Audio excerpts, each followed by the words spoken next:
She was a bright young teenager who fell hard for an older man. He was charming and handsome. She was crazy about him. They look as they're in a perfect relationship. But behind their smiling faces, trouble was brewing. Nobody knew about this secret side of what she was doing. He had been in trouble with the law. She was going down a dangerous path. And when she suddenly disappears, everyone fears the worst. All the calls went unanswered. Her family began to get alarmed. They were taken aback. Did she take off with her new boyfriend? The family tell the detectives that she has become more rebellious. He was living that type of lifestyle that would drive any parent crazy.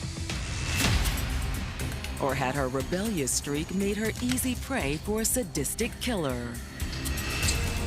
She would post these ads on the internet.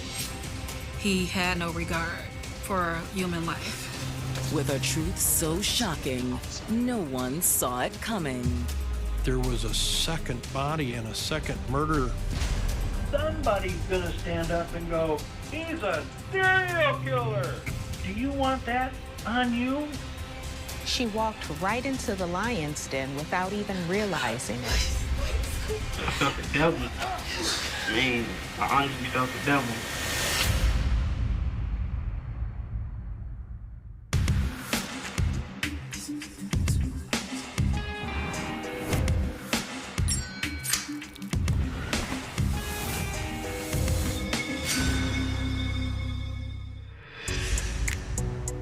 Monday, February 11th, 2013. It's a frigid winter in St. Paul, one of Minnesota's twin cities. The two main cities here are Minneapolis and St. Paul. They're basically sister cities. Minneapolis is considered the big town, St. Paul, the smaller community. We have 4 seasons, but the wintertime it gets very cold. It's not uncommon to have temperatures in the single digits or even below 0. As the sun sets on St. Paul, those frigid temperatures have one young mother worried about her 18-year-old daughter, Brittany Clardy. Brittany had gone out that morning to run some errands, but by nightfall, she still hadn't returned. Brittany was living at home at the time with her family, her sister, her mom, her dad. They started to wonder, where's Brittany? What is she doing? And that's when the worry started. She just isn't like her. It's cold outside. It's getting dark. Immediately, your heart jumps and you think the worst case scenario, something bad happens. Brittany's mother tries to reach her daughter by phone, but all of her calls go to voicemail. She made calls. She received absolutely nothing. Not a word from Brittany. Come on, baby. Pick up the phone. She was frantically calling different people. Have you seen Brittany? Have you heard from Brittany? Consumed with worry, Brittany's parents stay up late into the night, calling her phone over and over again, until they finally get an answer. Brittany? Is that you? Imagine calling, trying to reach her, and all of a sudden, the phone answers. Wow, I've got her on the phone. It's her. Brittany? But the excitement is short-lived. Hello? Hello? She could hear muffled sounds in the background, like something's going on. There was just a ruffling in the background with nobody talking. Then all of a sudden, the phone was disconnected. What'd she say? The line just went dead. What do you mean the line went dead? It just went dead. Now the family is convinced that something is seriously wrong with Brittany. Growing up in St. Paul, Brittany Clardy was raised by protective parents. Brittany's parents made sure to keep her and her siblings away from the inner city violence that occurred, along with drugs. This is a family that wanted the best for their children. Shielded from many of the harsh realities her peers faced, Brittany was able to shine as a student. Brittany was a very responsible young girl. Her parents and her family trusted her extensively. She had done well in school. She had done well at jobs. She was very goal-oriented, looking into the future, already working, keeping herself busy. She had a bright future ahead of her. After graduating high school, Brittany's confidence in what she could accomplish only grew larger. Brittany had plans to become a pharmacist. She was applying to colleges and looking forward to starting a career. It was around this time that Brittany started hanging out with a handsome young man from the neighborhood, Braxton Green. She met Braxton in December of 2011, and then they ended up going on their first date on Christmas Eve. Thanks for letting me steal you away from your family tonight. They see me enough as it is. Brittany and Braxton became serious very quickly. He was charming and handsome and swept her off her feet. Every time he moved, every time he walked, every time he talked, it was Braxton, it's Braxton. Before long, Braxton became Brittany's new priority. Brittany floods her social media feeds with Braxton's picture, and they look as if they're in a perfect relationship. All right, ready? Smile. Brittany showed off, here's my boyfriend, here we are, had no qualms about it. It was her and Braxton. Damn, we look good. But there was one problem. Brittany's parents didn't approve of her new boyfriend.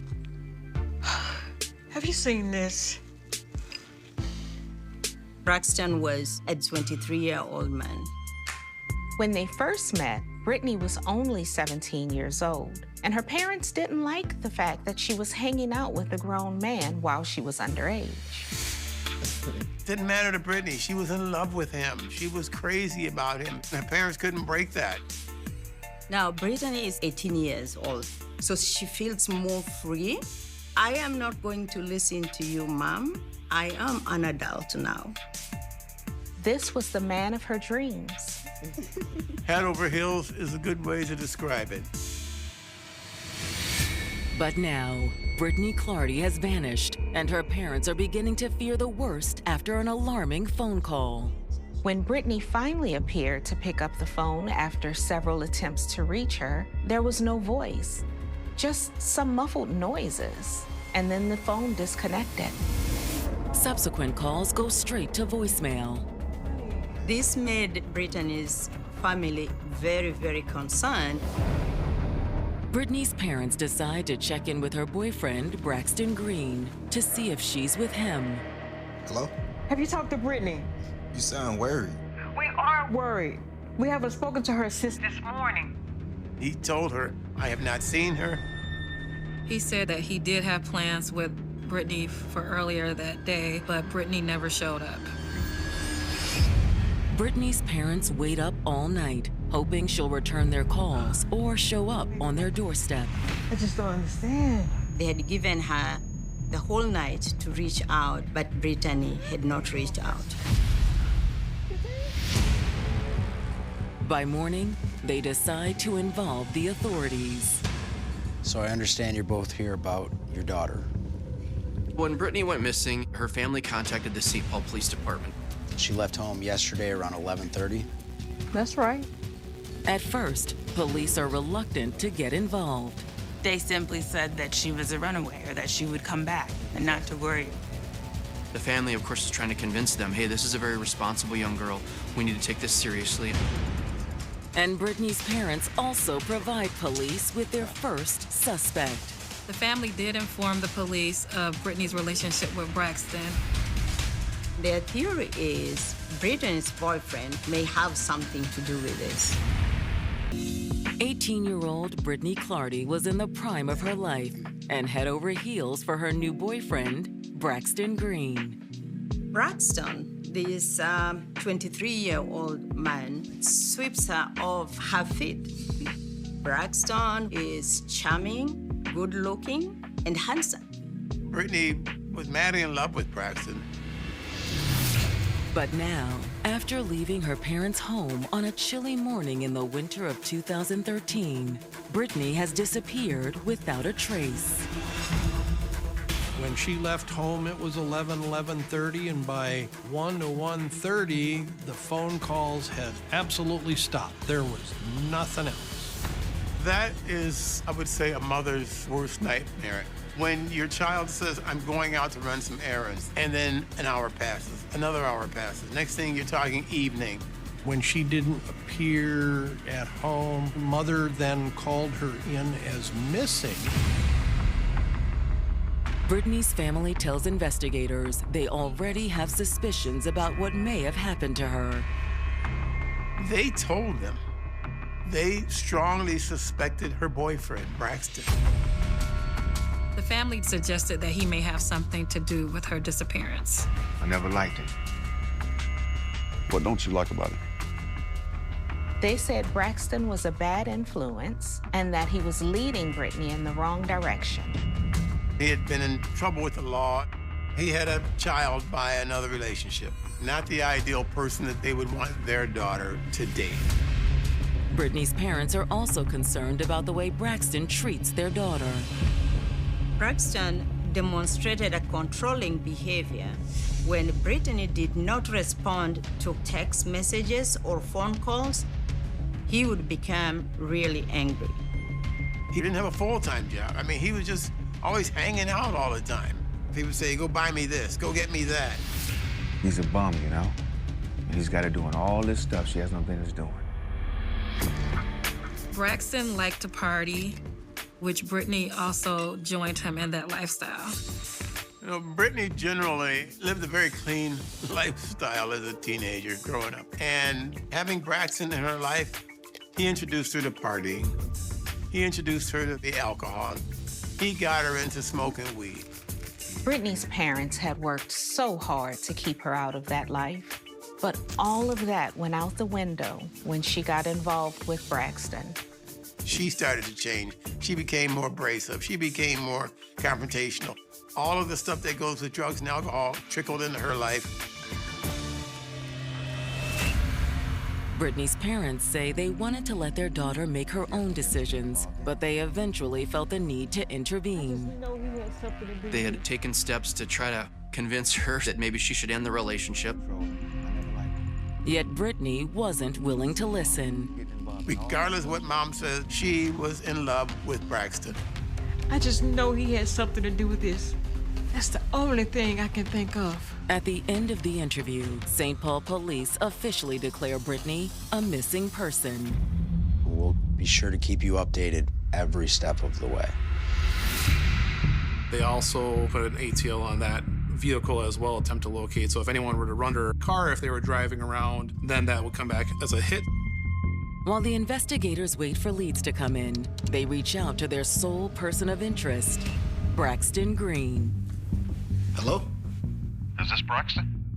Yes, who's this? I'm calling From the St. Paul Police Department, in reference to Brittany Clardy. And we said, hey, we need your help. We're looking for her. Do you have a moment to come down this evening and talk about this?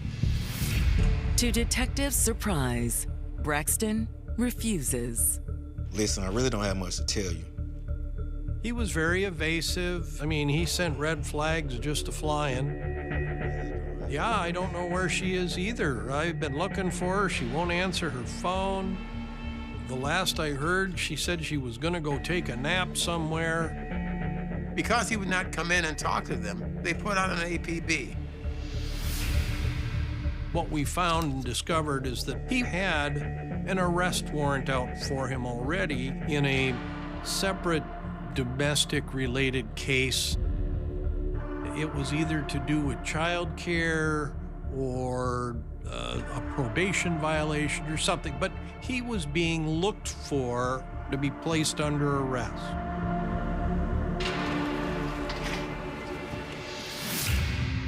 With Braxton nowhere to be found, for days the investigation hits a standstill. But on February 21st, 10 days after Brittany disappeared, investigators catch a huge break in the case. The Clardy family received a letter that the car Brittany had been driving was at this impound lot in Columbia Heights. The tow company also informs them that the car was found in an apartment complex in Brooklyn Park, which is 20 miles from where the family resides. Investigators immediately head to the impound lot, eager to search the vehicle. Detectives quickly discover there's a large number of items piled up on that footwell area in the back seat. So very meticulously, they begin to remove these items so they can document each one as they go. Brittany had an iPhone. They didn't find the iPhone, but they did find 2 burner phones. We also found what was called a vanilla Visa card, and more prominently, a bed sheet that had a very distinct pattern to it. Underneath the sheet, they find something that stops them dead in their tracks. We moved the belongings around in the back seat and said, oh my gosh. There's a body in the back of the car.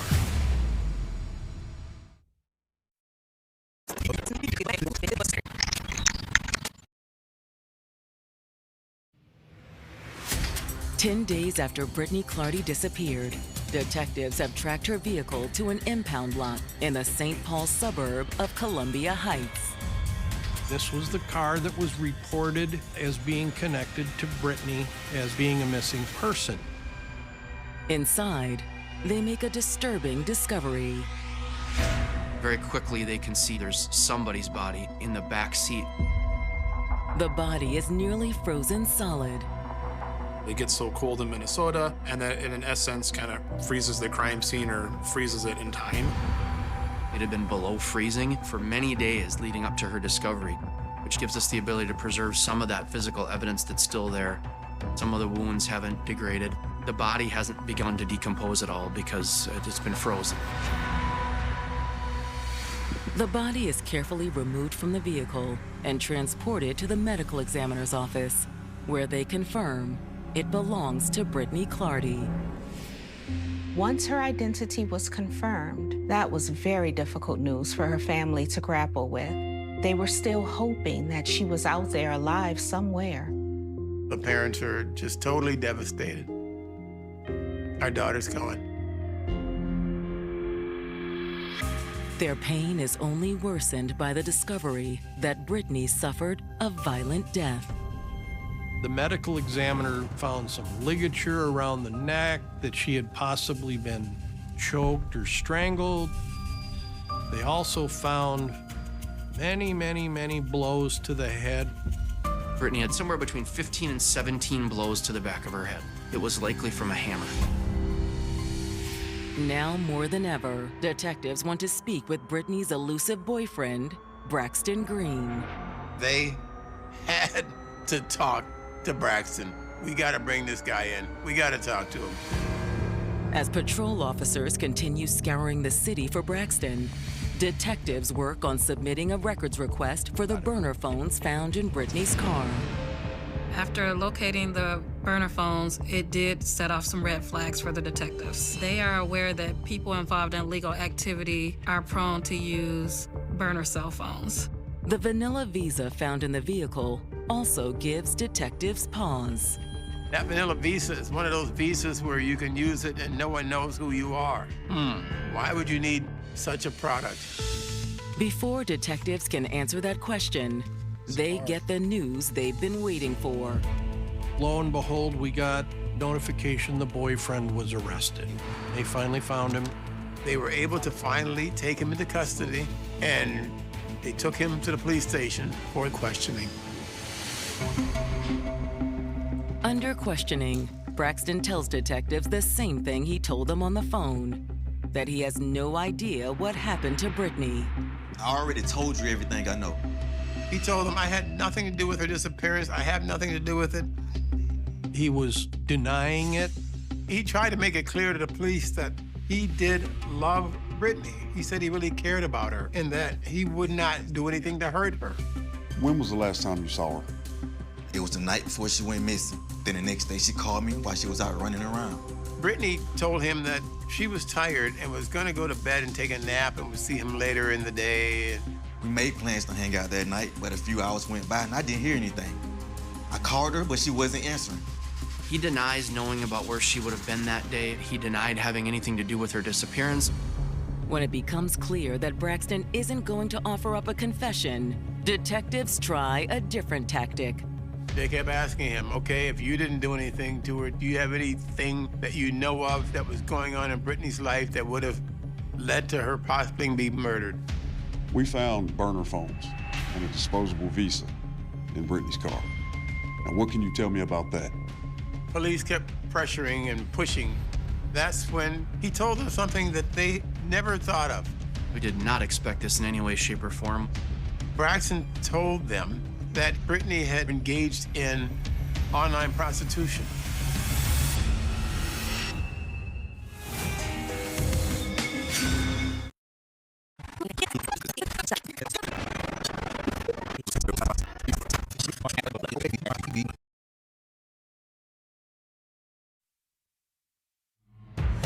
After 10 days of searching for missing Minnesota teenager Brittany Clardy, detectives made a disturbing discovery: the young woman's dead body in the back seat of her abandoned vehicle. She had been strangled. She was struck in the head with a blunt object. She was brutally murdered. Now, less than 24 hours later, police have tracked down their prime suspect, Brittany's 23-year-old boyfriend, Braxton Green. Braxton had refused to come in and speak with detectives. Now they had him in custody, and he was denying any involvement in this crime. However, Braxton has admitted something else to the detectives, something they never could have imagined. He said Brittany had been posting ads on sexual service websites and was engaging in sexual relations with clients for money. Police find the claim hard to believe. That came as a big surprise to the investigators. It just didn't fit her profile. Didn't fit anything about her. But Braxton insists he's telling the truth. Were you pimping her out? Hell no. I didn't even like that she was doing it. But she wanted the money. Working in a recreation center, the pay wasn't just enough, and she wanted to buy things. She needed some extra cash, so she started thinking, how can I do it? I don't feel like the prostitution is indicative of like who she was or her character. I think it was more, this was her first stab at independence and making her own decisions for herself. She went on this one website a lot called Backpage or something like that. The detectives are familiar with Backpage. At the time, it had become a notorious site for prostitution and sex trafficking. People would go on there and say that these are the things they're willing to do for this amount of money. Braxton said Brittany would make calls with those possible clients through her burner phones, and that's how she would engage in customers.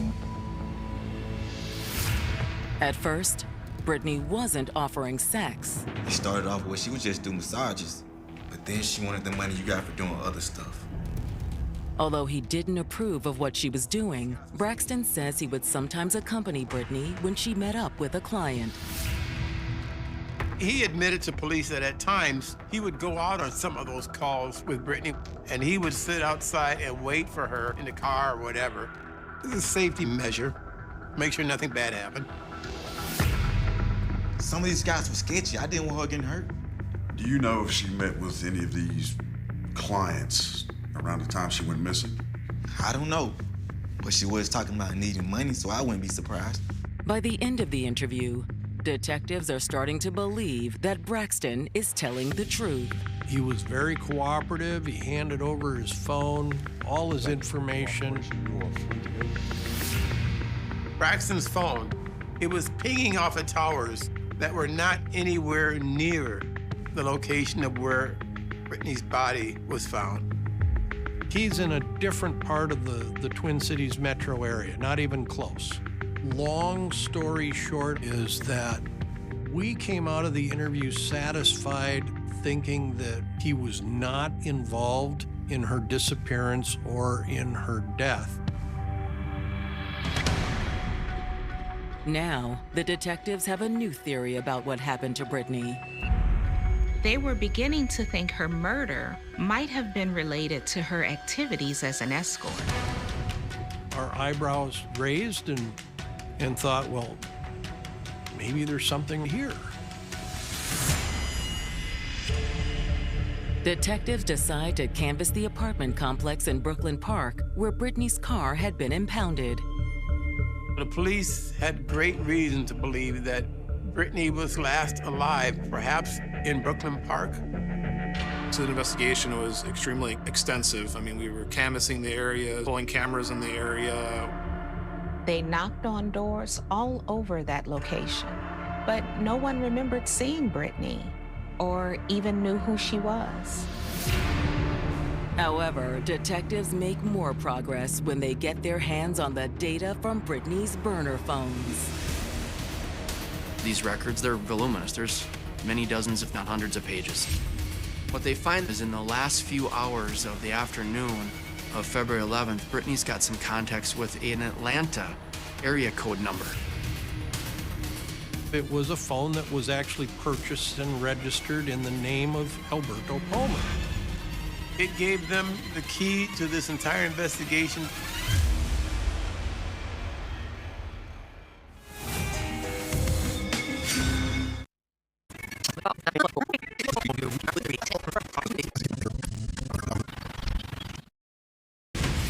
For nearly 3 weeks, Minnesota detectives have been working to untangle the final hours of Brittany Clardy's life. Investigators sought the records of Brittany's phone, the text messages, who's been calling her, who she's been calling. Even though she was deceased, in a way, she was kind of helping us solve this case through her phone records. Now, detectives think they found the key to solving Brittany's murder buried in the call log of one of her burner phones. Police discovered that Brittany had been in contact with a 25-year-old man named Alberto Palmer on the day that she disappeared. There were several phone calls and messages that took place in the early afternoon hours of February 11th, even going back a couple days before that, about potentially Brittany providing some massage services to Mr. Palmer. We did some work on the name Alberto Palmer. We found out that Mr. Palmer had a warrant out for his arrest out of a city called Chamblee, Georgia, and that's just outside Atlanta. The reason for the warrant immediately sets off alarm bells. He's wanted there for violent attacks against sex workers. There were 3 different assault cases out of Chamblee, Georgia, involving Alberto, all 3 of which were females that were involved in prostitution and had gone over to his residence. And in all 3 cases, he had physically assaulted these females. Had he done the same to Brittany Clardy? When investigators subpoena Alberto's phone records, they learn that he's recently been in communication with a family member who lives near where Brittany's car was found. It was a few blocks from where the car was located, so now we have an address in Brooklyn Park. He had actually ordered pizza to that address, I believe on the 11th, around where Brittany Clardy was murdered. So now we're very curious.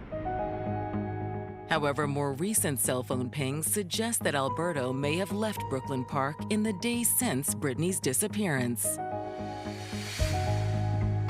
Alberto's phone number is going to a house in Woodbury, Minnesota. Brooklyn Park is on the west side. They're like 25, 30 miles apart. So it's complicated the case a little bit because we had 2 separate locations. We had to plan basically simultaneous warrants at both locations. On March 6th, the investigators launched their coordinated strike. We were able to pretty much hit the Brooklyn Park location and the Woodbury location pretty close to the same time. They do what's called the knock and talk. We're just gonna knock on the door, see who answers, and see if they know anything. In Brooklyn Park, Alberto Palmer's family member comes to the door. Hi, can I help you? Yes, ma'am. We're with the St. Paul Police Department. As the police talk to her, they find out, Alberto was in fact at that place on February 11th, the day that Brittany disappeared. Alberto's family member agrees to show police the room where he had stayed. Sure, come on in. Thank you. There appeared to be a cleanup inside as there were large bleach spots in one of the bedrooms. She says, oh yeah. Then there was that day that I came home and he said he had spilled Kool-Aid and he made me help him clean it up. So literally just pouring bleach on spots in the carpet. Investigators don't think the stains were made by Kool-Aid. They fairly easily pull up the carpet to reveal the blood that had soaked through into the subfloor. And at this point, they know this is likely the crime scene. This is likely where Brittany Clardy was killed. Investigators' suspicions are all but confirmed when they show Alberto's family member a photo of the bedsheet they found covering Brittany's body. It was a very distinctive pattern on the sheet. It was a picture of a bed sheet that was hers that she knew was in their apartment. Oh my God, yeah, that's my bed sheet, that's it. The sheet that was used to cover Brittany Clardy in the car, we've now been able to trace back to coming from that residence. Meanwhile, police officers across town are able to take Alberto Palmer into custody at the home in Woodbury, Minnesota, where his cell phone last pinged. We were able to arrest the suspect without incident. He had his backpack with him right where he was arrested. In his backpack was Brittany's iPhone. Investigators immediately transport Alberto back to the station for questioning. He's brought to the Anoka County Sheriff's Department where he gives an interview. Alberto begins the interview by revealing some forthcoming information about his past. I was diagnosed bipolar. Okay. I was going through therapy for over 10 years for anger problems, as well as I've been in a mental institution 3 times. Alberto tells police he didn't do anything to Brittany Clardy, at least not that he can remember. I tend to black out. It's hard for me to just remember things. Is it black out and then do things that you would never dream of doing in real life? Exactly. For several hours, he denies knowing anything to do with Brittany's murder or even knowing Brittany. But as the interrogation heats up, Alberto starts to tell a different story. We would give him details, then it was like jogging his memory of what had taken place. I need you to really dig deep into your noggin, and I want you to come out with the rest of it, because you know what happened. I mean, Detective, I'm telling you what I remember. Eventually, he acknowledges that he had solicited Brittany for sexual services. He acknowledged they had some degree of sex. And finally, after hours of unrelenting interrogation, Alberto makes a shocking confession. When I realized, what you just did, I honestly felt the devil inside of me.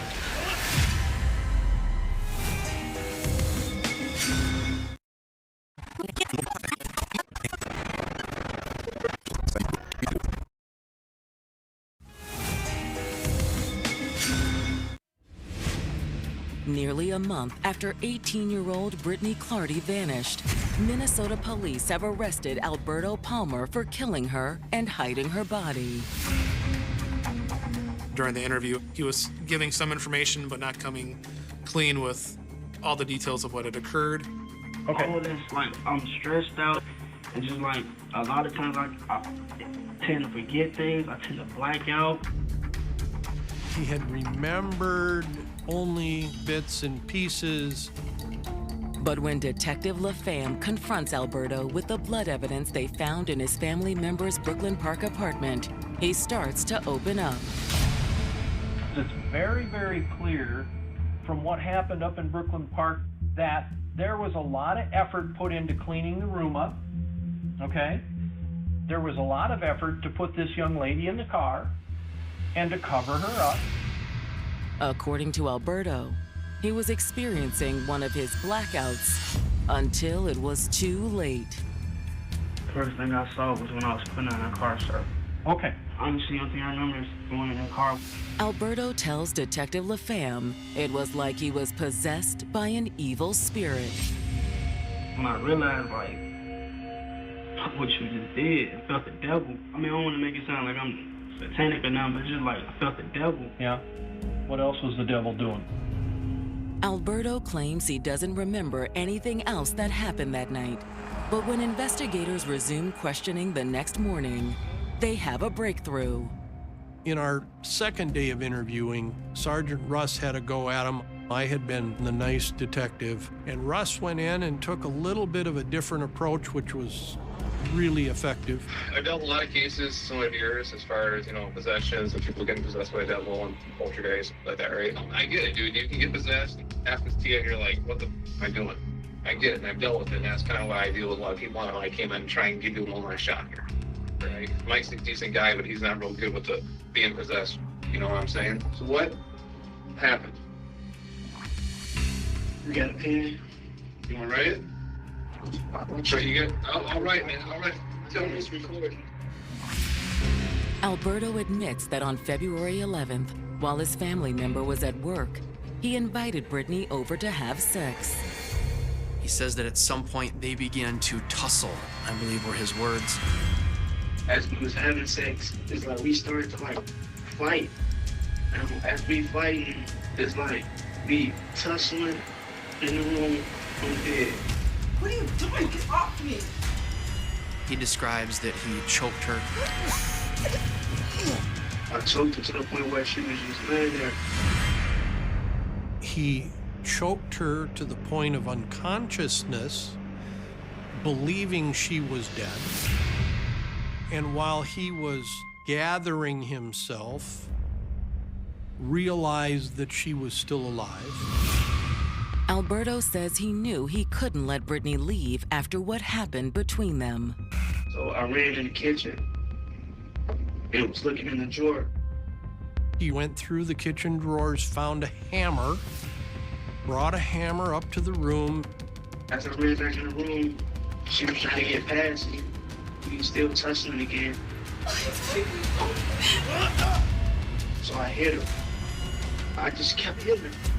And it's like I couldn't stop.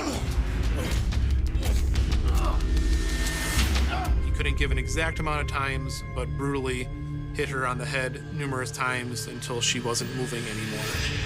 Once Brittany was dead, Alberto says he came up with a plan to get rid of her body. The only thing I think is like, now I have to get this away from you. And that's when I put it in the car. He admitted to taking the car up to the apartment lot and walking back, disposing of the keys on the way. Immediately following Alberto's stunning confession, police charge him with first-degree murder. You made a mistake. You're going to stand up and be accountable and responsible for that. Based off of his previous altercations in Georgia and then him coming to Minnesota and doing the same thing, it seemed like he definitely was developing into somewhat of a psychopathic killer. It was a relief to have him off the streets, so he couldn't hurt any more young women. But before Alberto stands trial, investigators on the opposite side of the Mississippi River make a grisly discovery. In May of 2013, a body had been found in the trunk of a car that was in an impound lot in Minneapolis. When word of the events reaches detectives in St. Paul, they're struck by the similarities to Brittany's murder. It was eerily similar to the Clarity case, so right away Alberto was kind of a person of interest. The new victim is identified as 24-year-old Clarissa Cook, a young woman who lived in Brooklyn Park. She had also been advertising escort services on Backpage.com. And upon doing some search warrants on her phone number, we were able to find out that Alberto was the last person that Clarissa's phone had any communication with. Crime scene evidence eventually reveals that Clarissa was killed in the same apartment where Brittany Clardy's life was taken. Blood samples did come back to Clarissa. Armed with this new evidence, prosecutors believe they have what they need to convict Alberto of both murders. But to avoid a painful trial for the victims' families, they decide to offer him a plea deal. One of the things we talked with the Clardy family about is anytime you go to trial, if somebody's convicted, that's not the end of it. A conviction will automatically go to Supreme Court on appeal. The family didn't want to go through that emotional roller coaster. In exchange for pleading guilty to the murders of Brittany Clardy and Clarissa Cook, Alberto manages to avoid a life sentence. What this means is Mr. Palmer serves 30 years before the possibility of parole. The minute he's paroled, if he ever is, he begins his 40-year sentence for the murder of Brittany Clardy. So likely Mr. Palmer will never be released from custody. For the loved ones of Alberto Palmer's victims, it's a bittersweet conclusion to an unthinkable tragedy. Both Brittany and Clarissa were very young females. They had their whole entire lives ahead of them. It's sad and very tragic what happened.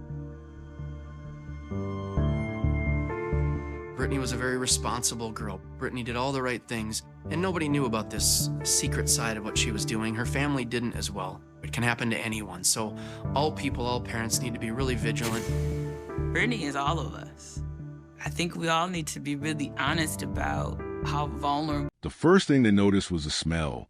Not blood, not decay, something worse. Bleach, fresh paint, burned wood. The smell of a man trying too hard to erase something. Detective Ray Walker would later tell reporters he felt it immediately the moment he stepped through Harold Bennett's front door. He couldn't explain it then. He couldn't explain it years later. Certain places simply feel wrong. Some houses hold silence differently. Some walls seem to absorb things they should never have witnessed. Outside, Maple Creek looked like the safest neighborhood in America. Children rode bicycles beneath orange evening skies. Neighbors waved from porches. Dogs barked behind white fences. Lawns were cut every Saturday. Christmas lights appeared every winter like clockwork. People here didn't lock doors during the daytime. People here trusted each other. People here believed monsters lived somewhere else. For nearly 4 decades, nobody questioned Harold Bennett.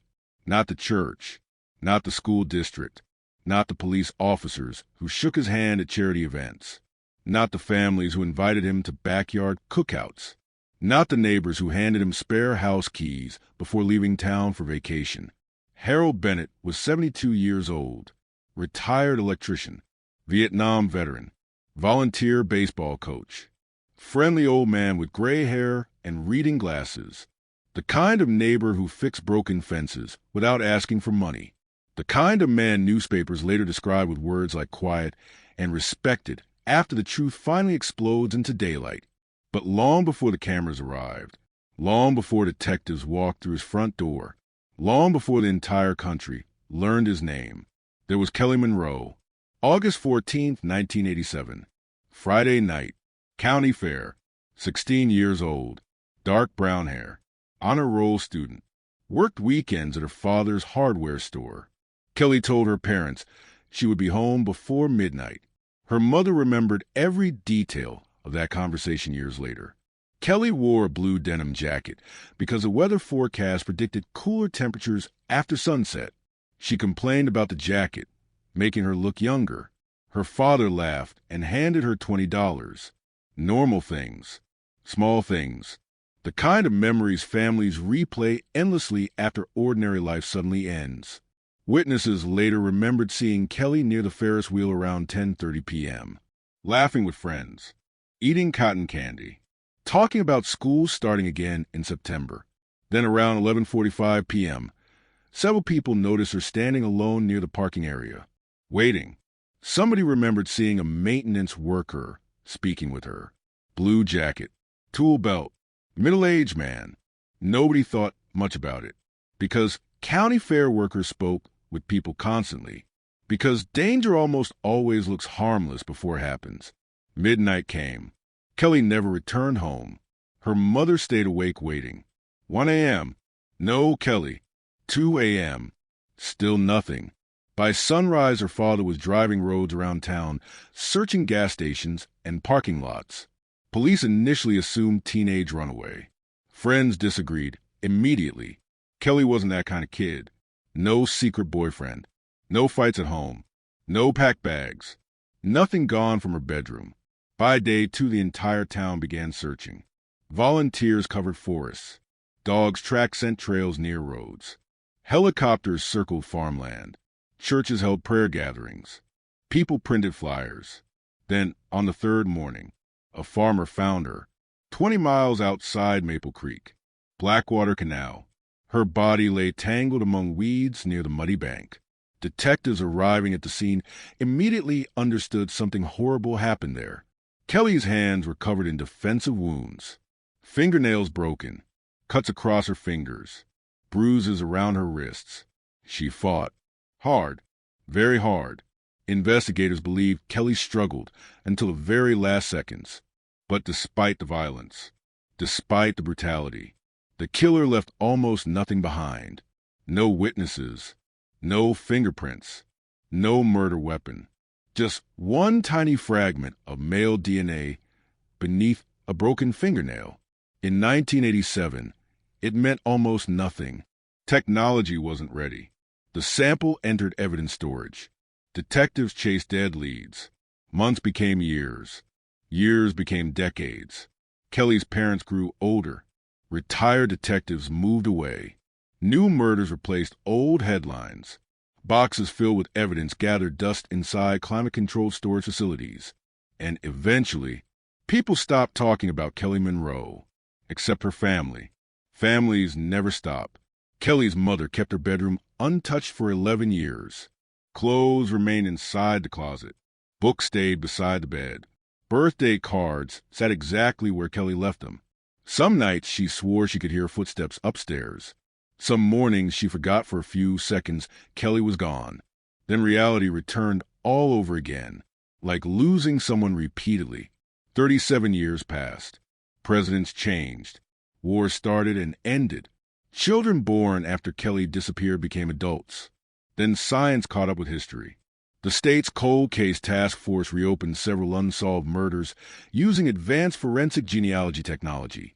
Investigators examined Kelly's DNA evidence again.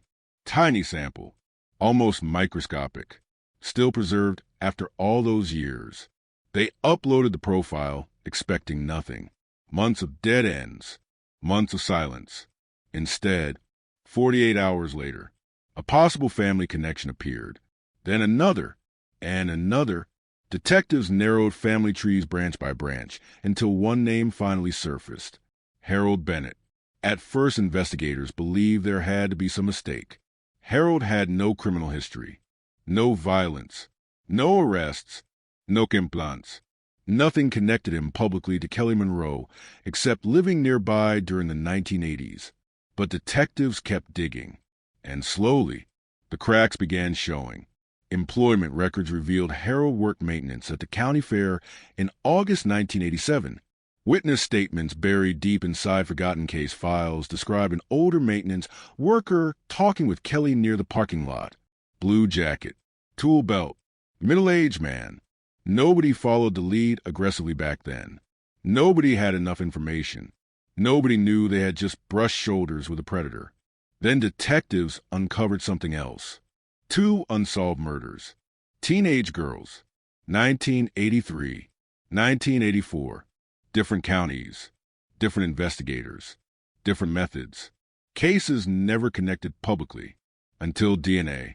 Partial samples from both crime scenes matched the same unknown profile. The same profile now pointing directly toward Harold Bennett. Suddenly investigators stopped seeing coincidence. Suddenly they saw a pattern. Suddenly they saw a nightmare. Detectives needed confirmation. They couldn't approach Harold directly. Not yet. So they watched him. For days. Harold followed routine almost perfectly. Morning coffee at 6:30. Newspaper. Hardware store. Church meetings. Evening television. Then Sunday afternoon at a community fundraiser. Harold drank coffee and threw away the paper cup. Investigators collected it immediately.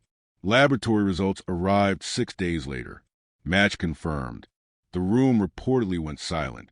After 37 years, they finally identified Kelly Monroe's killer. But nobody in that room understood something yet. Nobody realized Kelly Monroe wasn't simply the beginning of the story. She was a first loose thread. And once investigators pulled it, everything underneath started coming apart.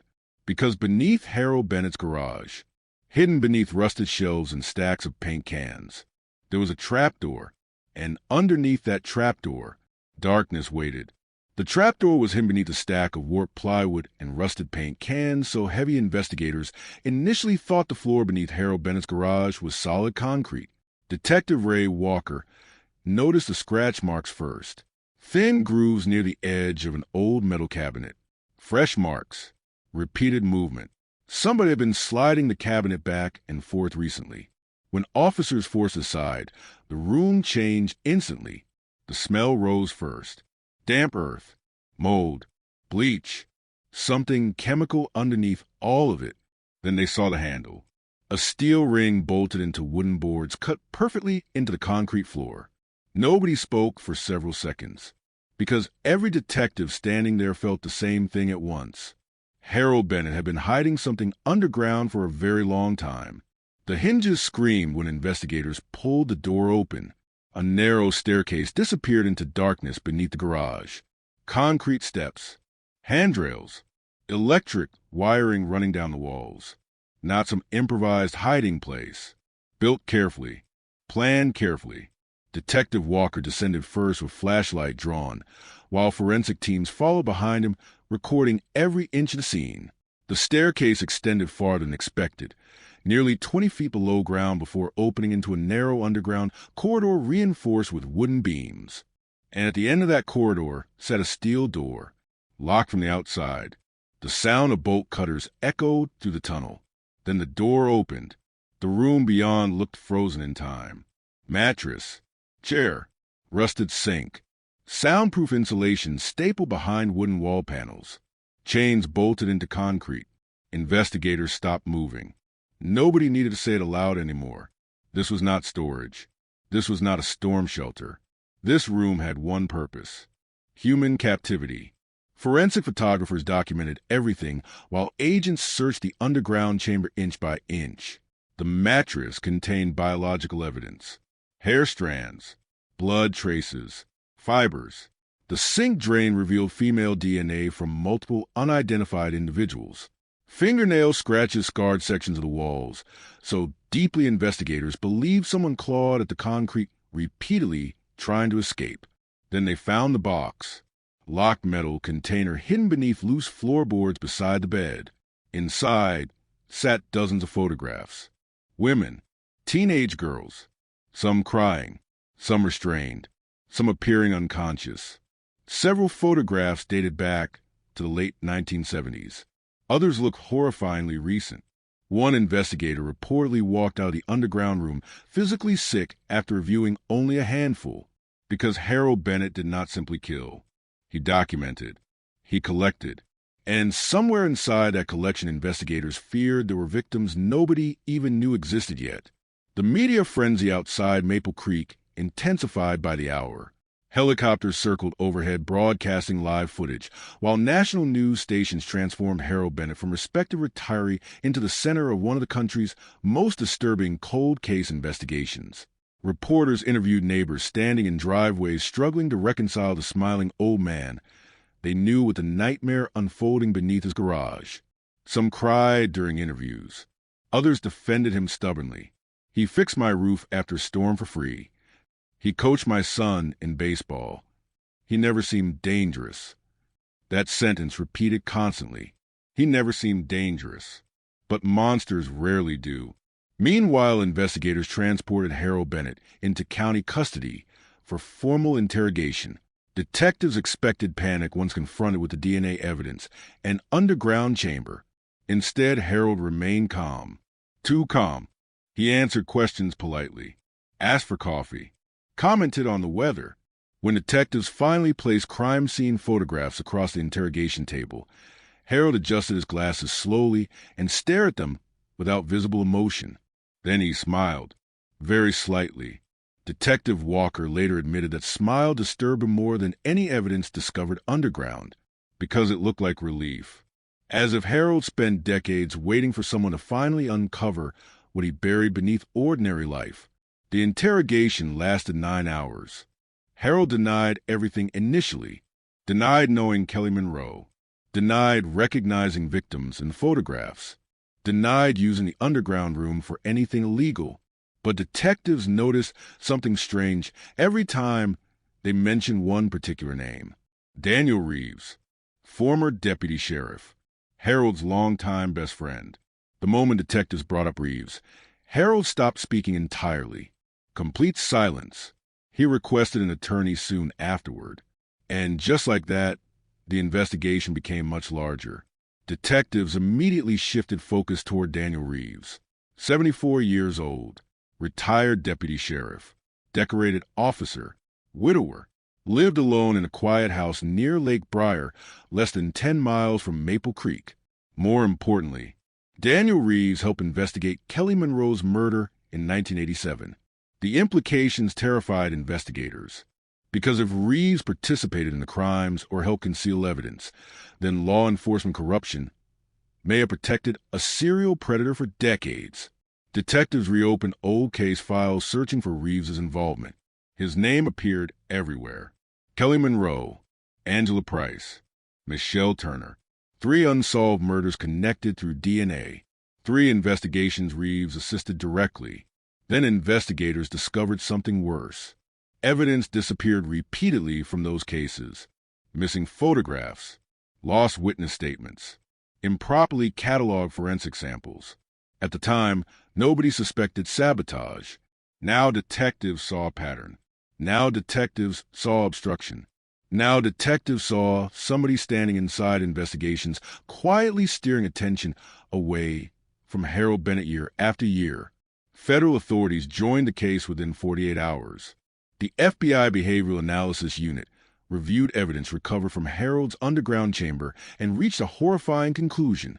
The room showed signs of long-term repeated use spanning decades. Analysts believe multiple victims may have been held there for extended periods before being murdered or released. That possibility haunted investigators immediately. If some victims survived encounters with Harold Bennett, they might still be alive, somewhere carrying memories too traumatic to report or understand fully. Tip lines exploded nationwide after media outlets released limited details about the underground chamber.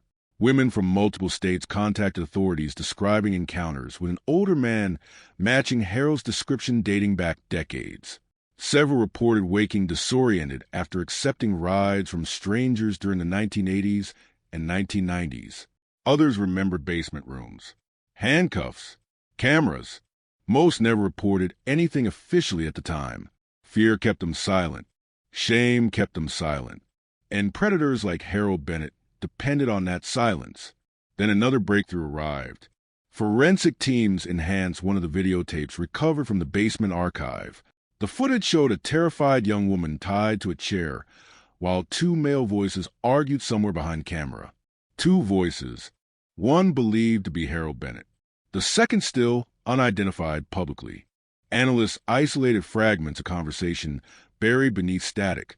She saw your badge. You said nobody would connect us. We should have buried her farther south. Badge. The word hit investigators like a hammer, because suddenly Daniel Reeves stopped looking like a possible accomplice. He started looking essential. Federal agents obtained warrants for Reeves's property immediately. But when officers arrived at his house before dawn, the front door stood open, coffee still warm in the kitchen, television running, and Daniel Reeves gone. The disappearance detonated through the investigation task force.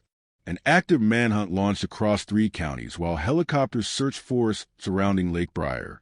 Reporters flooded police checkpoints broadcasting speculation nonstop. Detectives feared Reeves might flee permanently, or worse, destroy evidence before investigators reached it. Then a state trooper discovered Reeves's abandoned truck near a remote boat launch 6 hours later. Inside the vehicle, officers found maps, cash, a revolver, and newspaper clippings about Kelly Monroe's murder carefully folded inside the glove compartment.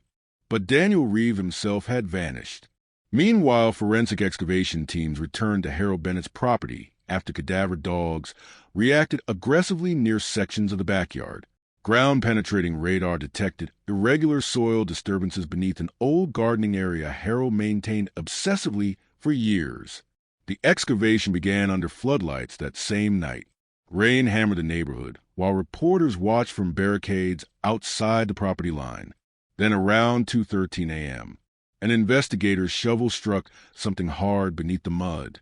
Not rock, bone, human bone. The backyard fell completely silent, because everyone suddenly understood the nightmare underground beneath Harold Bennett's house was far from over, and whatever investigators were about to uncover had been buried there for a very long time. Rain turned Harold Bennett's backyard into black mud by the time forensic teams finished setting floodlights around the excavation site. Police tape snapped violently in the wind, while reporters stood behind barricades whispering into cameras, broadcasting live to millions of people watching across the country.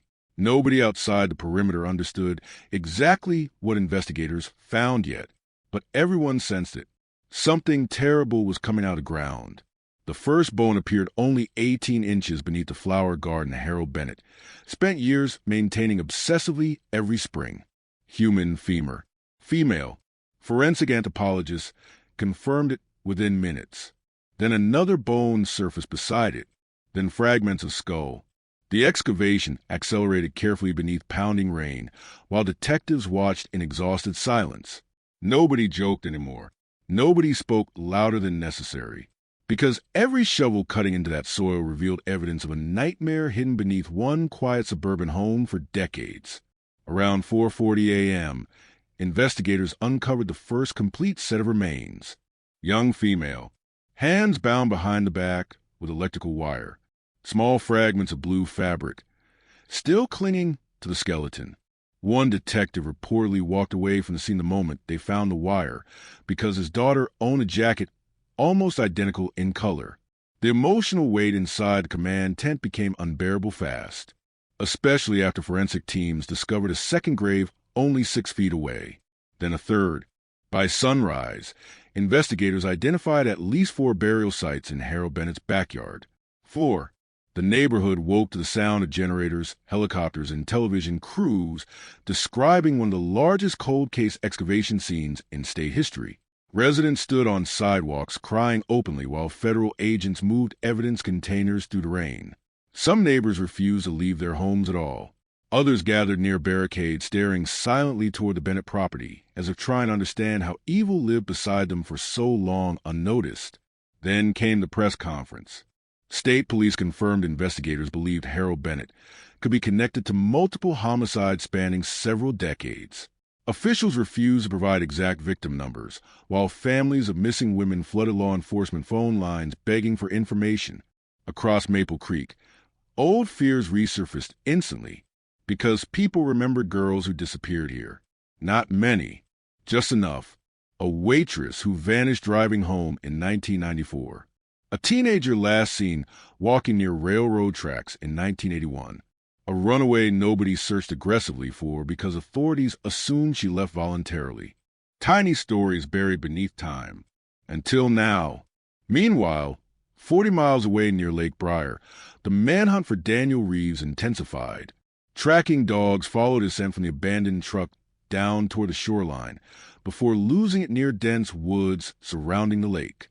Investigators searched cabins, hunting camps, and storage buildings connected to Reeves while federal analysts reconstructed decades of communication between him and Harold Bennett. The results terrified them. Phone records, financial transfers, shared property leases, camping permits, dozens of overlapping patterns stretching back more than 30 years. Harold Bennett and Daniel Reeves weren't simply friends.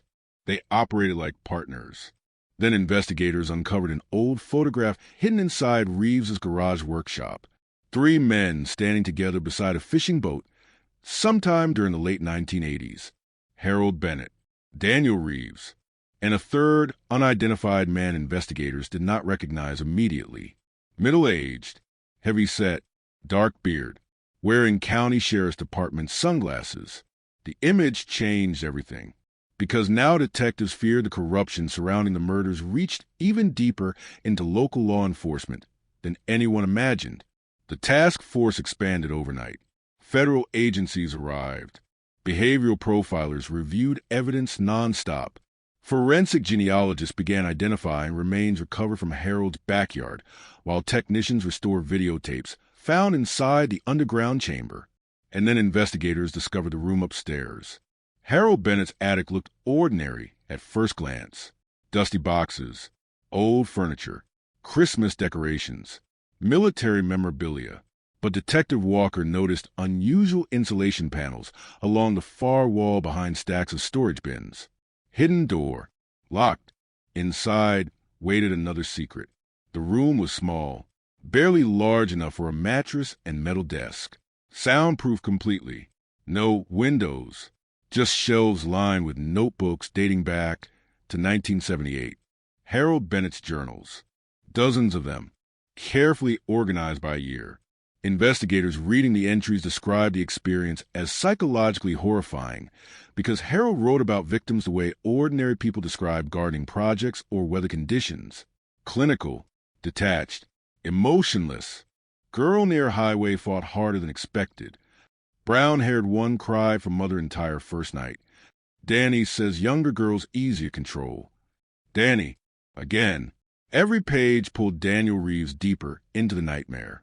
But one journal entry froze the entire investigation. August 17, 1987. 3 days after Kelly Monroe disappeared. She almost escaped. Detectives immediately focused on the rest of the entry. According to Harold's writing, Kelly Monroe remained alive for at least 2 days after her abduction. He described her as difficult and defiant. He complained repeatedly that Daniel Reeves underestimated her. Then came the line investigators could barely process. Danny wanted to let her go after she saw the badge. The room reportedly fell silent because now detectives understood why Kelly Monroe died.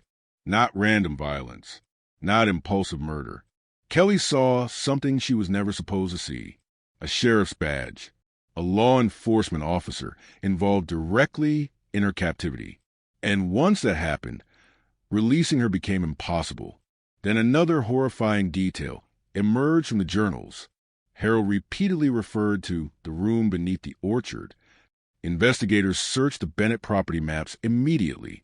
No orchard existed currently, but older satellite photographs from the late 1980s revealed something disturbing. Years earlier, Harold maintained a small apple orchard behind the property line near the woods. The trees disappeared sometime around 2002. Ground-penetrating radar teams moved there immediately. Within hours, they discovered another underground structure, larger than the first one, much larger. Excavation crews worked nonstop through the night, while national news coverage intensified into full-scale hysteria. Commentators compared the case to some of the most infamous serial murder investigations in American history. Former victims of abduction, crimes appeared on television discussing trauma. Cold case families traveled to Maple Creek, carrying photographs of missing daughters, hoping investigators might finally uncover answers buried beneath Harold Bennett's land. Then one family recognized something from the evidence photos released publicly. A necklace, tiny silver cross, recovered beside one of the backyard skeletons. The Calloway family from Indiana contacted authorities immediately. Their daughter, Lisa, disappeared during a road trip in 1992. 17 years old. Never found. Until now. DNA confirmation arrived 36 hours later. One of the bodies buried behind Harold Bennett's house belonged to Lisa Calloway. Suddenly, the investigation crossed state lines officially. And if Harold abducted victims from multiple states, then the true number of murders could be far larger than anyone imagined. Meanwhile, forensic technicians finally restored clearer audio from one of the videotapes recovered underground. Investigators gathered silently inside the FBI Mobile Command Center, listening through headphones as the recording played. Woman crying, chains rattling softly. Then voices. Harold Bennett speaking calmly. Daniel Reeves answering from somewhere nearby. And another sound. A child crying faintly in the background. Everyone in the room froze. Because none of the known victims were children. Technicians replayed the tape repeatedly. No mistake. Child's voice. Very young. Terrified. The implication hit investigators like a freight train. Either a child witnessed crimes, or children themselves became victims. Then the excavation team beneath the old orchard made another discovery. Concrete staircase. Descending underground. deeper than the first chamber. Much deeper. Detective Walker led the entry team personally just after midnight. The underground passage smelled colder somehow.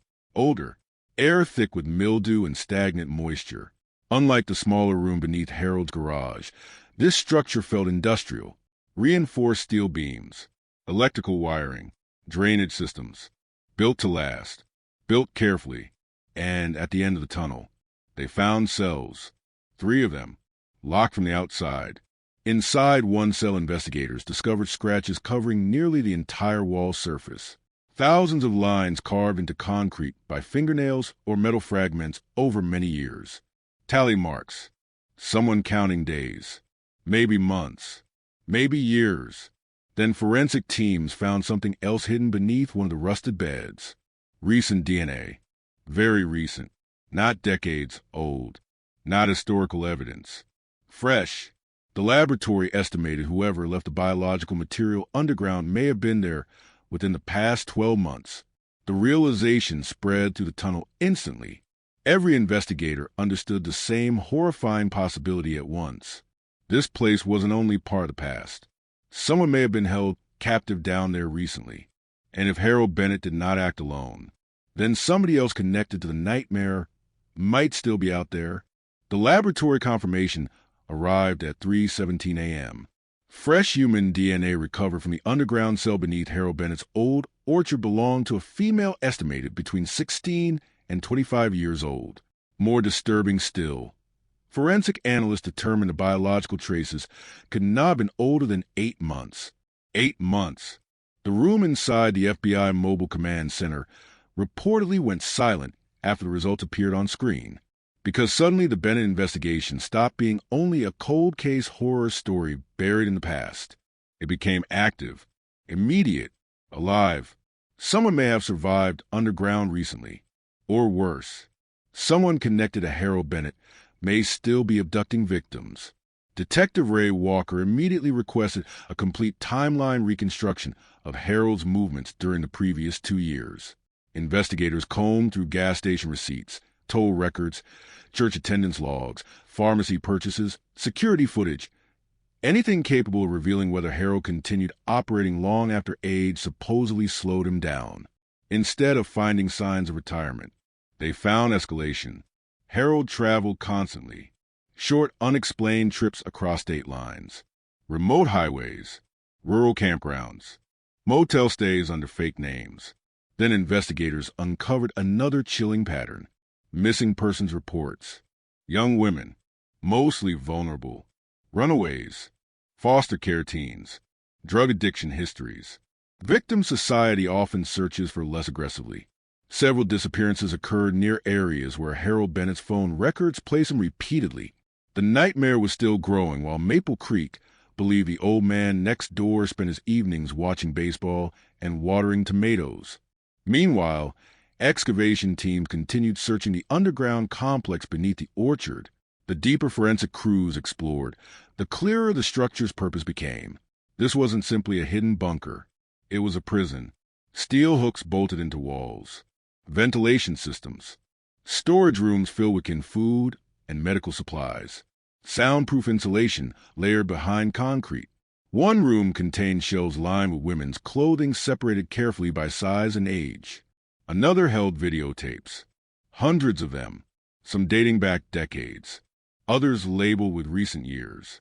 2021, 2022, 2023. The discovery shattered any remaining illusion that Harold Bennett stopped killing long ago. Then investigators found the drawings. Taped along the inside wall of one underground room were children's crayon drawings faded by moisture and age. Houses, trees, stick figures, smiling suns. One drawing showed a little girl holding hands with a woman beside something that looked like a cage. Detective Walker reportedly stared at the images for several minutes without speaking, because now investigators feared children may not have merely witnessed crimes. Children may have lived underground. That possibility changed the investigation completely. Federal agents reopened dozens of unsolved child disappearances connected geographically to areas Harold Bennett visited over 4 decades. Analysts cross-referenced every known missing juvenile case near campgrounds, county fairs, highway rest stops, and rural communities connected to Harold or Daniel Reeves. Then another tape surfaced, this one clearer. The footage opened inside a basement room investigators did not immediately recognize. A terrified teenage girl sat handcuffed to a metal chair while somebody behind the camera breathed heavily. Then Harold Bennett stepped briefly into frame. Younger, maybe late 40s. Smiling calmly, he placed a bottle of water beside the girl before speaking softly toward someone off camera. Danny, she's awake. Seconds later, another man entered view. Daniel Reeves. No longer speculation. No longer theory. Visible proof. Former Deputy Sheriff Daniel Reeves stood directly beside a restrained victim inside the recording. The FBI officially issued a nationwide fugitive alert before sunrise. Armed and dangerous. Possible serial homicide suspect. Former law enforcement officer. The country exploded. Television stations interrupted programming continuously. Former residents of Maple Creek flooded social media with stories about Daniel Reeves mentoring children, volunteering at church picnics, attending police memorial events. The contrast sickened people everywhere. A trusted deputy sheriff helping abduct and imprison women while wearing a badge designed to protect them. Then came the phone call. At 11:42 a.m., a frightened woman contacted the FBI tip line from Oklahoma after seeing Daniel Reeves' face broadcast nationally. Her voice shook so badly investigators initially struggled understanding her. She claimed Daniel Reeves abducted her in 1998, held her underground for nearly 2 weeks, then released her beside a highway hundreds of miles away. The woman never reported the attack officially. She believed nobody would believe her story. According to her statement, Reeves repeatedly mentioned the old man in Maple Creek during captivity. He warned her police officers would protect him if she ever talked. Investigators tracked down several similar accounts within hours. Women from different states, different decades, same descriptions. Basement rooms, cameras, a calm older man, and another man carrying a sheriff's badge. The pattern became impossible to deny. Harold Bennett and Daniel Reeves operated together for years, maybe decades. Then one survivor described something investigators had never heard before.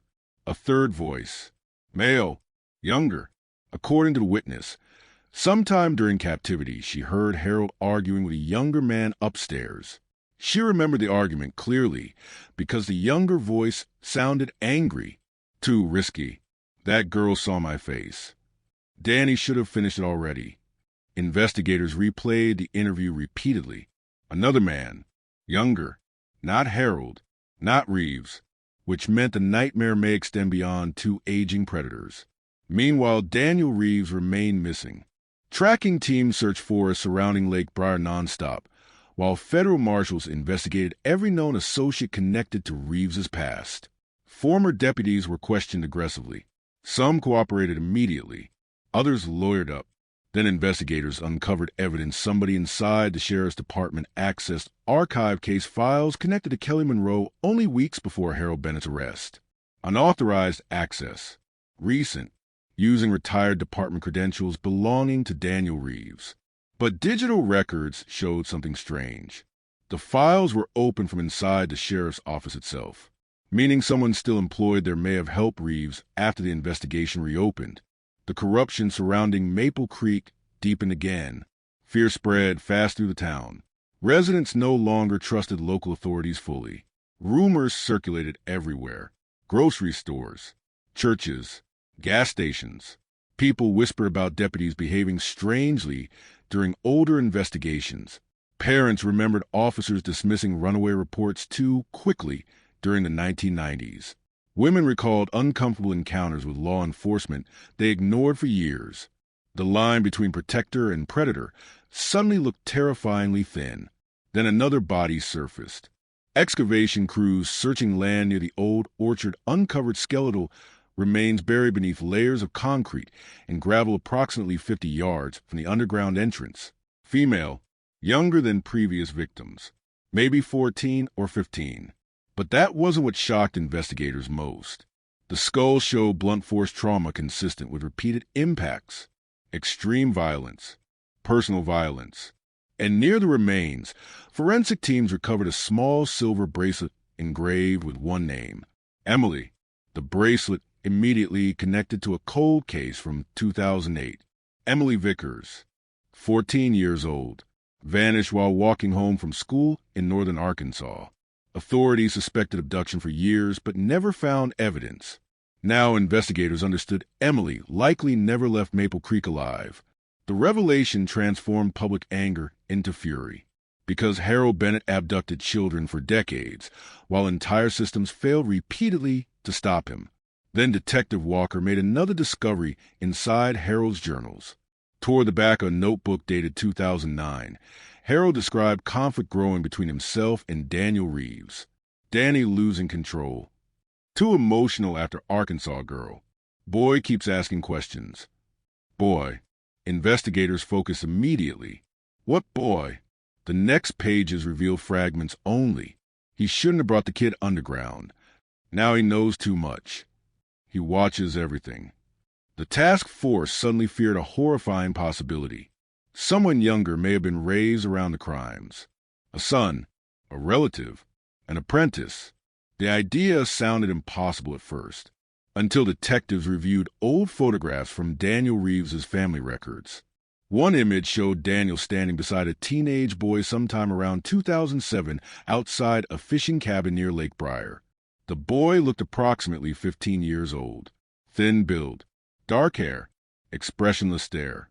On the back of the photograph, someone wrote a single name, Evan. Investigators identified him quickly. Evan Reeves, Daniel's grandson, missing since 2010, officially classified as runaway at age 18. Never found. But now detectives began wondering something far more disturbing. What if Evan Reeves never truly disappeared? What if he simply inherited the nightmare? Then at 2:06 a.m., state police received a 911 call from a truck driver outside Western Tennessee. The caller reported seeing an older man matching Daniel Reeves' description at an abandoned roadside motel, armed, bleeding, and according to the witness, not alone. A younger man was with him. Rain hammered the roof of the abandoned motel, so hard agents could barely hear each other moving into position. The roadside property sat isolated beside a forgotten highway in western Tennessee, half swallowed by weeds and darkness. Broken neon letters flickered weakly above the office entrance, while police cruisers killed their lights nearly 200 yards away to avoid detection. Federal marshals surrounded the building just after 3 a.m. Inside room 12, according to the truck driver's 911 call, an older man matching Daniel Reeves' description checked in using cash less than 2 hours earlier. And he wasn't alone. Detective Ray Walker arrived wearing body armor still stained with mud from the Maple Creek excavation site. Nobody inside the task force slept much anymore. Every hour uncovered another grave, another victim, another secret buried beneath decades of silence. But tonight felt different. Because for the first time since Harold Bennett's arrest, investigators believed they might finally corner someone alive who knew the full truth. The tactical team breached room 12 at 3:14 a.m. Flashbang, doors splintering inward, weapons raised, shouting, then silence. The room was empty, still warm, television running static, 2 untouched cups of coffee near the window, and blood smeared across the bathroom sink. Fresh blood. Whoever stayed there fled minutes earlier. Agents searched the room aggressively, while K-9 units tracked footprints leading behind the motel toward thick woods bordering the highway. Near the rear parking lot, investigators discovered something else abandoned beside overflowing trash bins. Medical supplies, bandages, old sheriff's department jacket, the name stitched above the pocket read, Reeves. Forensic teams confirmed the blood belonged to Daniel Reeves before sunrise, but Daniel himself remained gone. And so did the younger man seen with him. The motel room yielded more disturbing clues by daylight. Investigators recovered maps marked with circles spanning Arkansas, Missouri, Kentucky, and Tennessee. Several locations matched missing persons cases already under review by the FBI task force. Others meant nothing yet. One map circled a small town in southern Kentucky 3 separate times. Ash Hollow, population barely 1,200 people. No obvious connection to Harold Bennett publicly. But investigators noticed something chilling immediately. Harold Bennett purchased rural property outside Ash Hollow in 1998 under a shell company nobody previously linked to him. The task force mobilized within hours. Meanwhile, back in Maple Creek, forensic identification of the backyard remains continued revealing horrors almost faster than investigators could process them. Families from across the country arrived daily carrying photographs of daughters, sisters, cousins who disappeared years earlier, hoping DNA testing might finally provide answers. Some got them. Some collapsed crying inside temporary family briefing tents after forensic specialists confirmed matches. Others left still trapped between hope and grief. The cemetery outside Maple Creek began filling with flowers every night. Candles, teddy bears, missing person posters laminated against the rain. The town no longer looked like quiet suburbia. It looked haunted, and everywhere cameras turned, the same question echoed endlessly. How many victims were there really? Then the videotapes revealed another nightmare. FBI analysts restored footage from several damaged recordings recovered beneath Harold Bennett's orchard. One tape dated October 2008 showed a teenage girl chained inside one of the underground cells while two male voices argued nearby. Investigators identified one voice as Harold immediately. The second belonged to Daniel Reeves. But midway through the recording, a third voice entered. Young male, calm, emotionless. Grandpa, somebody's outside. The room inside the FBI lab reportedly went silent. Grandpa. Investigators replayed the clip repeatedly while voice analysts compared speech patterns against archive recordings connected to Daniel Reeves's missing grandson. Match probability high. Evan Reeves, which meant the boy officially declared runaway 16 years earlier, may have remained inside the nightmare all along. Maybe not as a victim, maybe as part of it. The realization sickened investigators, because now they feared the violence beneath Maple Creek didn't end with Harold Bennett and Daniel Reeves. It evolved, passed downward, like infection. Then came another discovery. Inside Harold Bennett's journals, investigators found repeated references to teaching the boy. The entries grew increasingly disturbing over time. Danny says Evan understands already. Boy doesn't react anymore. He watches the girls too long. Then one line stopped detectives cold. Sometimes I think he enjoys it more than we do. The possibility of a second-generation predator operating quietly somewhere beyond the investigation terrified federal authorities. Nationwide alerts expanded immediately. Updated bulletins warned law enforcement agencies Evan Reeves may be traveling with Daniel Reeves and should be considered extremely dangerous. But nobody truly knew what Evan looked like anymore. The last official photograph showed him at 17. 16 years had passed since then. He could be anywhere, using any name. Watching coverage of the case unfold while investigators dug through graves connected to his grandfather. Then the Ash Hollow raid began. Federal vehicles rolled into the Kentucky countryside beneath heavy fog just after dawn. Harold Bennett's property sat miles beyond town down isolated dirt roads surrounded by dense woods and abandoned farmland.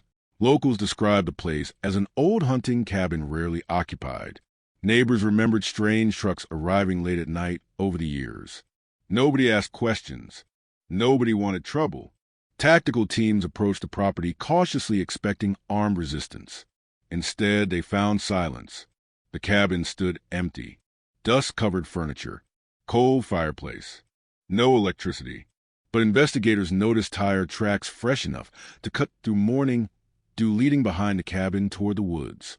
Then agents discovered the storm cellar. Concrete doors hidden beneath overgrown brush. Locked from outside. The hinges groan when tactical teams forced them open. Darkness breathed upward from underground. And once again, the smell hit first. Bleach, rot, damp earth. The same smell investigators encountered beneath Harold Bennett's garage. Flashlights swept across narrow stairs descending deep underground, while armed agents moved carefully downward. Unlike the Maple Creek chambers, this structure looked unfinished. Rough concrete, exposed pipes, temporary wiring, but it served the same purpose. Cells, 3 of them, one still locked. Inside, investigators found blankets, food containers, restraints, and a woman alive. Barely alive, she recoiled screaming from the lights when agents opened the door, malnourished, dehydrated, bruises covering her wrists and neck. Doctors later estimated she had been held underground for at least 3 months. Her name was Brianna Cole, 21 years old, missing from Missouri since February. According to Brianna's fragmented statement given from a hospital bed hours later, 2 men controlled the underground cabin, an older man with gray hair, and another younger man she knew only as E. Investigators showed her photographs carefully. She identified Daniel Reeves immediately, then stared at Evan Reeves' teenage photo for nearly 30 seconds before whispering, "That's him. Older now, but that's him." The task force officially confirmed the unthinkable. Evan Reeves was alive and actively participating in the crimes. But Brianna's testimony grew even more horrifying from there. According to her, Daniel Reeves appeared weak and increasingly unstable during recent weeks. He coughed constantly, sometimes forgot things, sometimes argued violently with Evan underground late at night. The younger man controlled everything now: food, locks, punishments. Brianna described Evan as colder than Daniel somehow, detached, quiet. He rarely yelled, rarely showed anger. According to her, that made him worse. "He acts normal afterward," she whispered to investigators, like nothing happened. Then she revealed something else. There were other locations, other underground rooms, other girls. Some moved repeatedly between properties. Some never returned after being taken away. Brianna remembered hearing Evan discuss the old farm with Daniel days before the motel sighting in Tennessee. Investigators immediately searched Harold Bennett's records again and found it. Property purchased under another fake company in southern Ohio. Remote farmland, abandoned since 2004 officially. The task force prepared another raid immediately, but before agents could move, Daniel Reeves finally surfaced. At 11:18 p.m., emergency dispatchers received a call from a payphone outside a truck stop near Cincinnati. Weak male voice, barely audible, the caller identified himself as Daniel Reeves. Then he said something investigators would never forget. "You need to find Evan before he starts doing this alone." Gunshot, call disconnected, and somewhere out there in the darkness beyond the highways and forests, Evan Reeves vanished completely. The payphone stood beneath a flickering truck stoplight 20 miles outside Cincinnati. Rainwater dripped from the receiver when state police arrived. Daniel Reeves was gone. No body, no blood, only the phone still swinging slowly in the wind after the gunshot investigators heard through the call. The surrounding parking lot looked almost empty except for long-haul trucks idling beneath sodium lights, while exhausted drivers watched officers flood the area with weapons drawn. Security footage revealed Daniel Reeves staggering toward the payphone minutes earlier, wearing a dark coat, soaked with blood around the abdomen. Then another figure appeared from the shadows behind him. Tall, thin, baseball cap pulled low. The younger man approached Daniel just before the call disconnected. The footage contained no audio, but investigators watching frame by frame later noticed something terrifying. Daniel Reeves looked afraid, not angry, not controlling the situation. Afraid. The younger figure remained beside the payphone only seconds after the gunshot sound echoed through the receiver. Then he calmly walked away toward a dark pickup truck before disappearing into the highway night. Federal analysts enhanced the grainy footage repeatedly. No license plate visible. No clear facial image. But Detective Ray Walker recognized something immediately. The younger man never once looked around nervously. No panic. No urgency. Just controlled movement. Like someone completely comfortable living inside violence. Like someone raised around it. The task force officially concluded what many investigators already feared. Evan Reeves had likely killed his own grandfather, and now he was alone. The realization transformed the investigation into a national emergency. because Daniel Reeves may have been old, sick, unstable. But Evan Reeves represented something far more dangerous.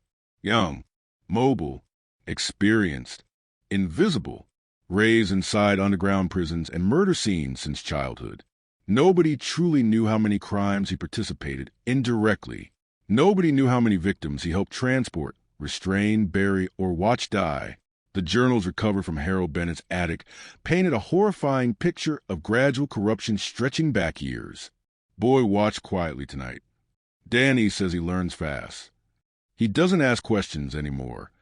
One entry dated 2011 disturbed profilers more than any other. Sometimes Evan smiles afterward. Behavioral analysts reviewing the case warned federal agencies nationwide that Evan Reeves likely lacked normal emotional development entirely. He spent formative years surrounded by predatory violence, secrecy, captivity, and murder. According to profilers, Evan may not perceive victims as fully human anymore. He perceived them as objects, experiments, possessions, and now he was free somewhere beyond the widening chaos surrounding Maple Creek. Meanwhile, the Ohio property raid moved forward anyway. Federal agents surrounded the abandoned farm before dawn under freezing rain. Helicopters circled overhead while tactical teams advanced through dead cornfields toward a collapsing white farmhouse rotting beside rusted silos. No lights, no movement, but fresh tire tracks cut through the mud, leading toward a large barn behind the house. Agents breached the barn first. Inside, they found livestock cages, medical equipment, generators, and another underground entrance hidden beneath hay bales. The entire task force felt the same dread immediately. Another one, another underground prison, another hidden world existing beneath ordinary America for decades while nobody noticed. The tunnel descending beneath the barn extended deeper than any previous site investigators uncovered. Reinforced concrete walls lined with electrical wiring stretched underground almost 100 yards before opening into a series of chambers. Then agents heard crying, very faint, somewhere ahead. Tactical teams moved faster. At the end of the corridor, they discovered 2 locked cells. Inside, the first sat a teenage girl alive but severely malnourished, 16 years old, missing from Indianapolis only 3 weeks earlier. She curled against the wall, shielding her eyes from flashlight beams while repeating one sentence over and over. He said not to scream. The second cell stood empty, still warm, blankets disturbed recently. Whoever occupied it had been removed hours earlier at most. Then investigators found the photographs hanging along the corridor walls. Polaroids, dozens, victims, some alive, some restrained, some appearing unconscious. And in several images, investigators finally saw Evan Reeves clearly for the first time as an adult. Mid-30s now, thin face, dark eyes, emotionless expression, standing beside victims while wearing surgical gloves. The images spread rapidly through law enforcement databases nationwide within hours.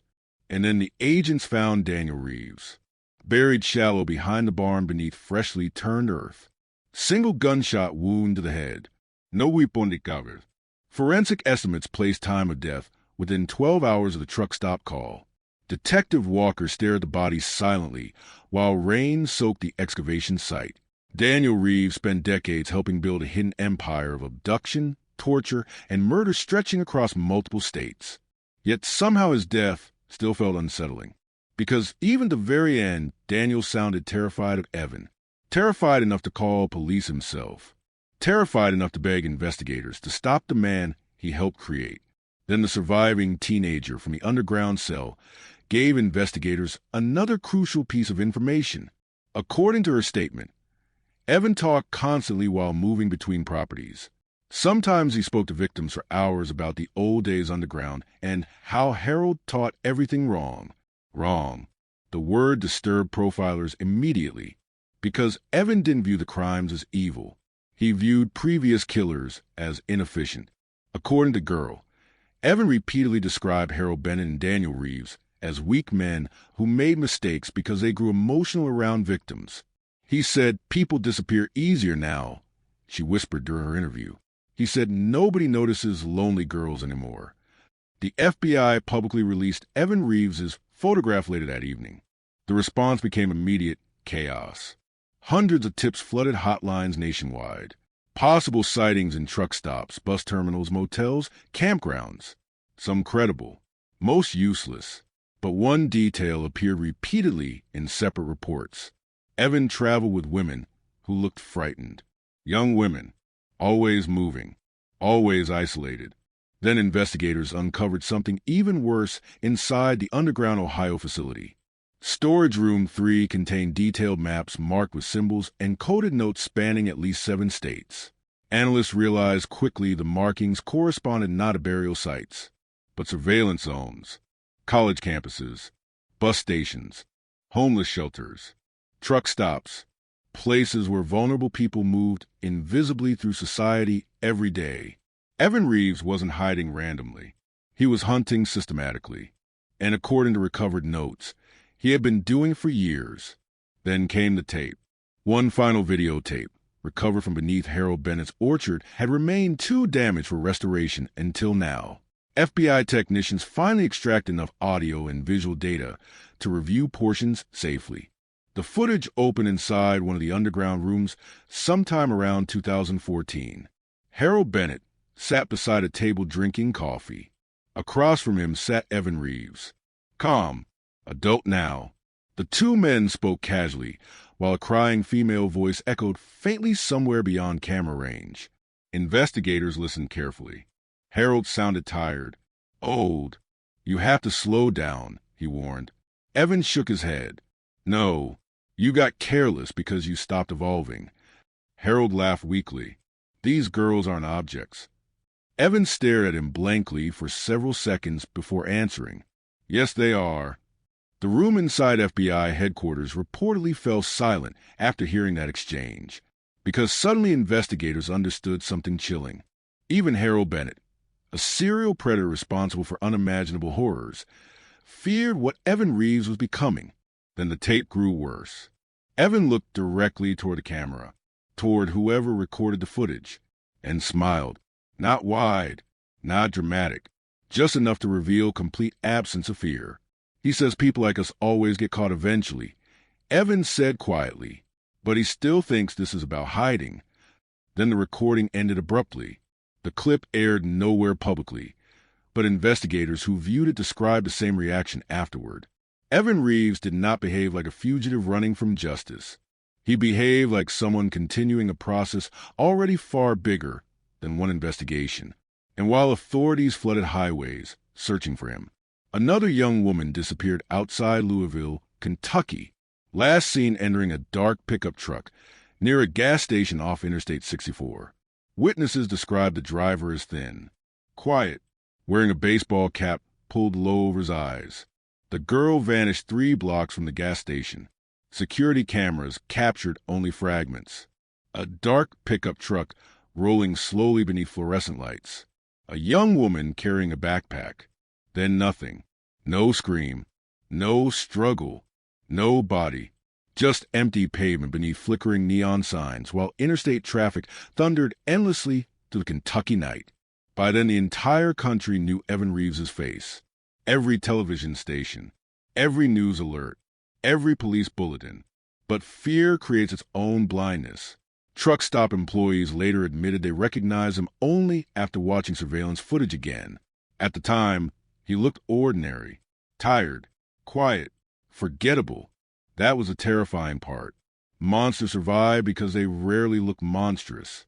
The missing girl's name was Hannah Pike, 19 years old, traveling alone toward Nashville after leaving community college unexpectedly 2 weeks earlier.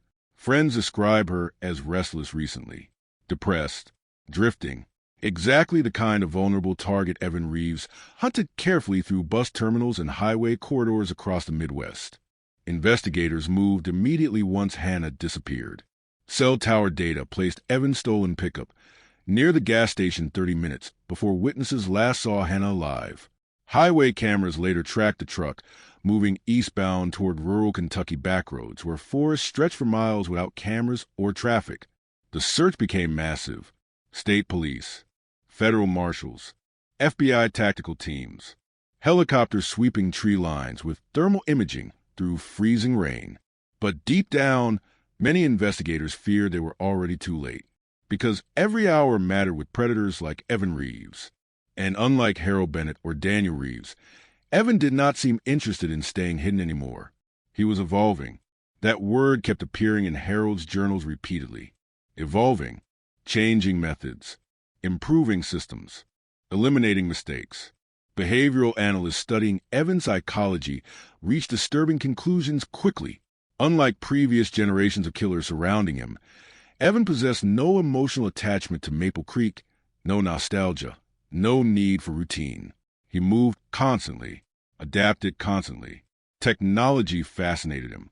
Investigators discovered encrypted online accounts connected to surveillance forums, police scanner networks, and missing person databases. Evan Reeves studied investigations obsessively. He learned from every mistake Harold Bennett and Daniel Reeves made. And according to recovered journal entries, he blamed them for becoming careless because they wanted control more than invisibility. Then another woman escaped. Barely. At 2:11 a.m., a terrified woman stumbled barefoot into a diner outside Knoxville, Tennessee. Bruised wrists, duct tape residue around her ankles, severe dehydration. Witnesses said she could barely speak from panic when employees locked the doors behind her. Her name was Tara Wells, 24 years old, missing for 4 days. According to Tara's statement, Evan held her inside an underground room beneath an abandoned repair garage somewhere near the Tennessee border. She escaped only because Evan left briefly after hearing police sirens nearby. Then she described something investigators had not expected. The underground room contained televisions, dozens of them, security camera feeds, police broadcasts, news coverage about the investigation itself.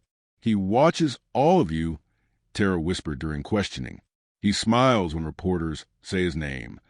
The statement changed the manhunt immediately, because investigators realized Evan Reeves wasn't simply hiding from authorities. He was studying them in real time, watching movements, watching press conferences, watching search patterns.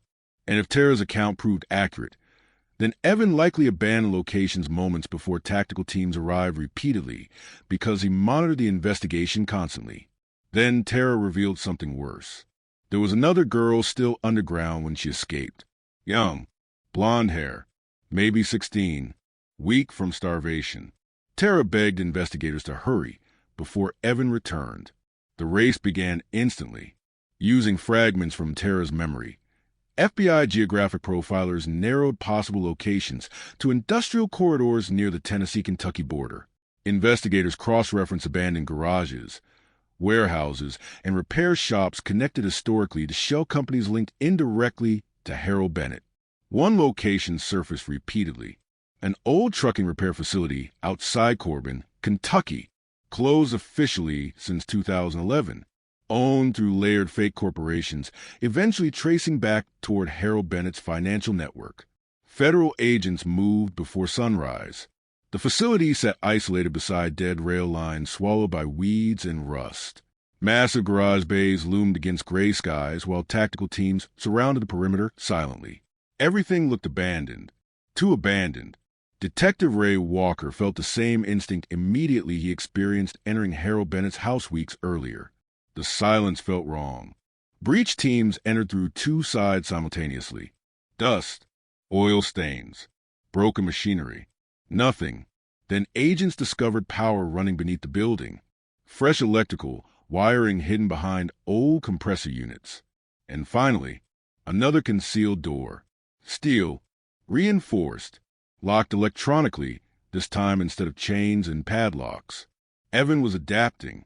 The underground complex beneath the garage looked cleaner than previous sites.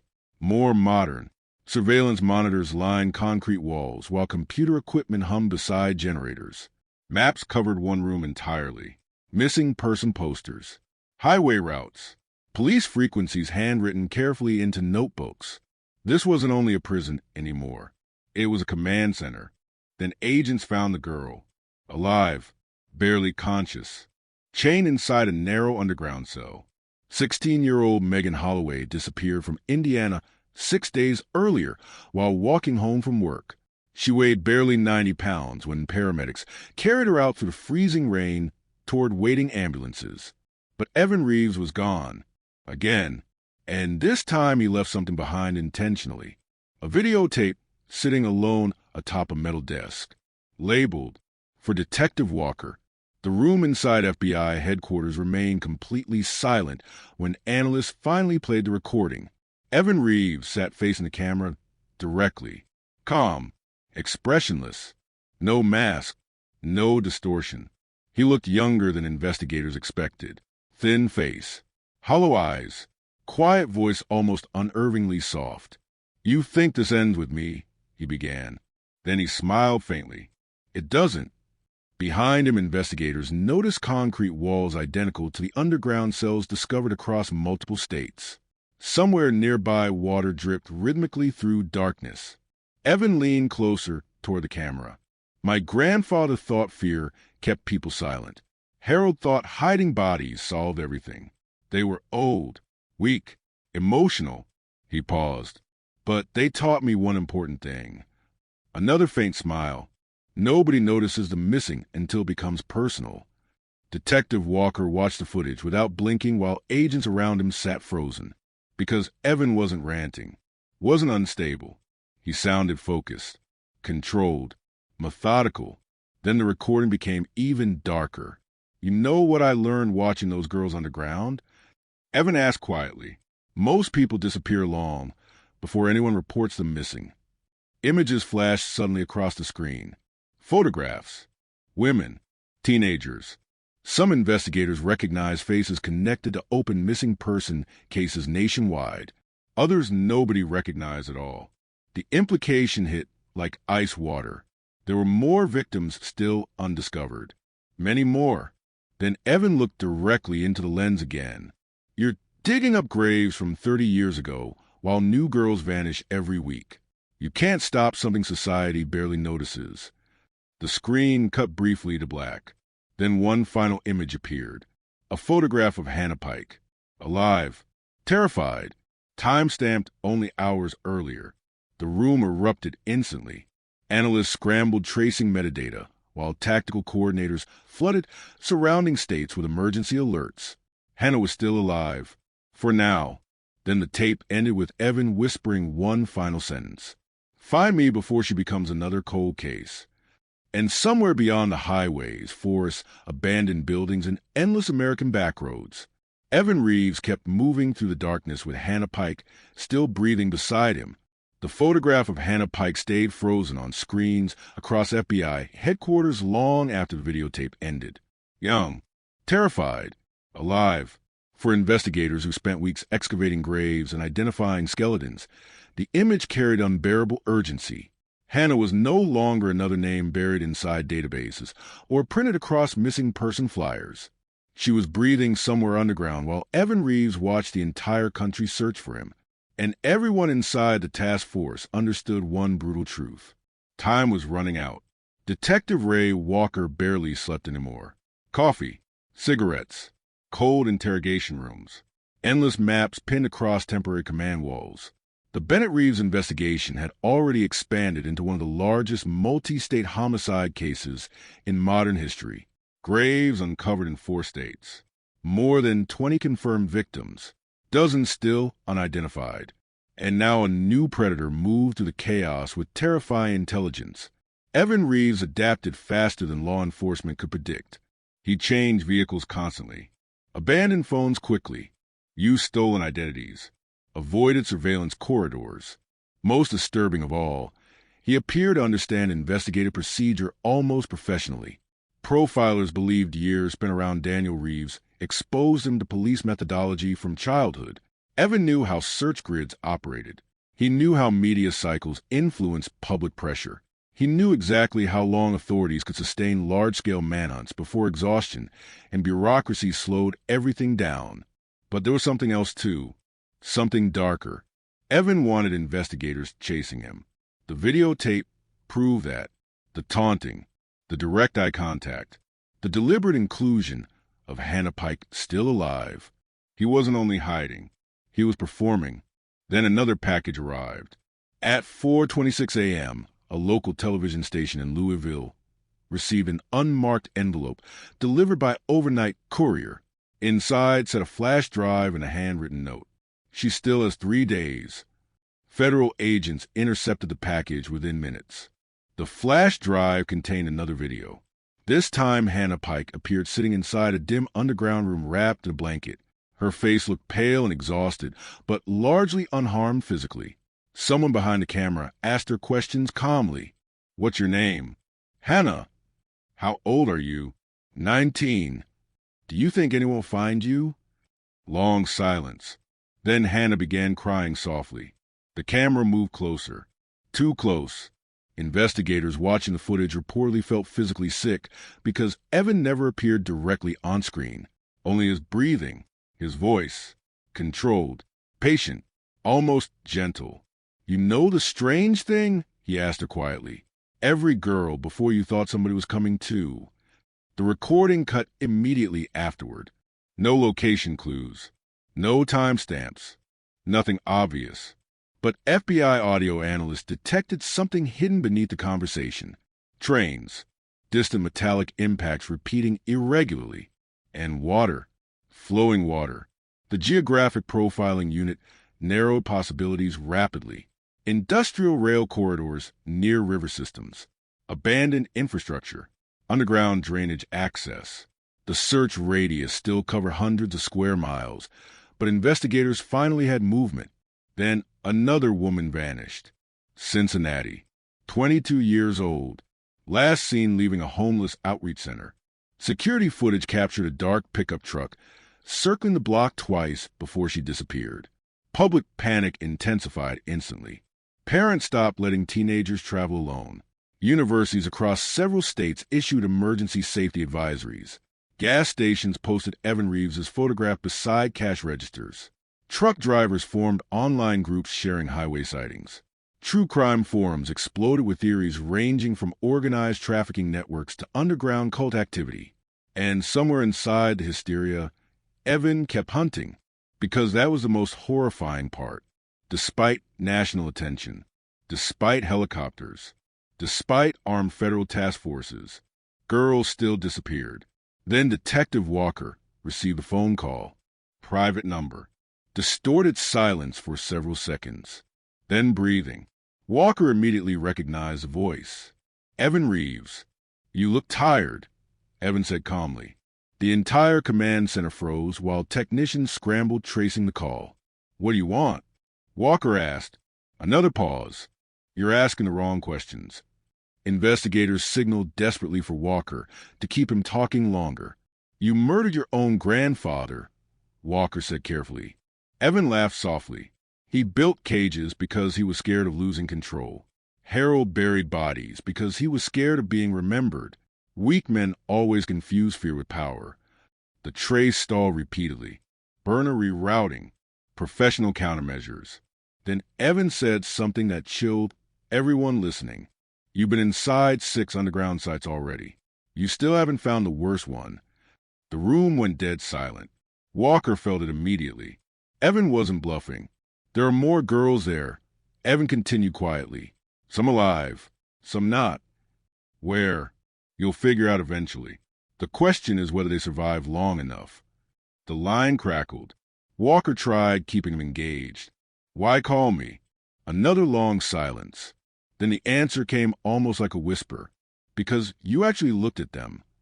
Walker frowned. "What?" "The others saw evidence." Evan said, "You saw people." For the first time during the investigation, Detective Walker felt something almost worse than fear. Recognition. Like Evan Reeves had been studying him personally. Then the voice hardened instantly again. "You should hurry." Call disconnected. Technicians trace a signal only broadly. Southern Ohio, near old industrial river zones.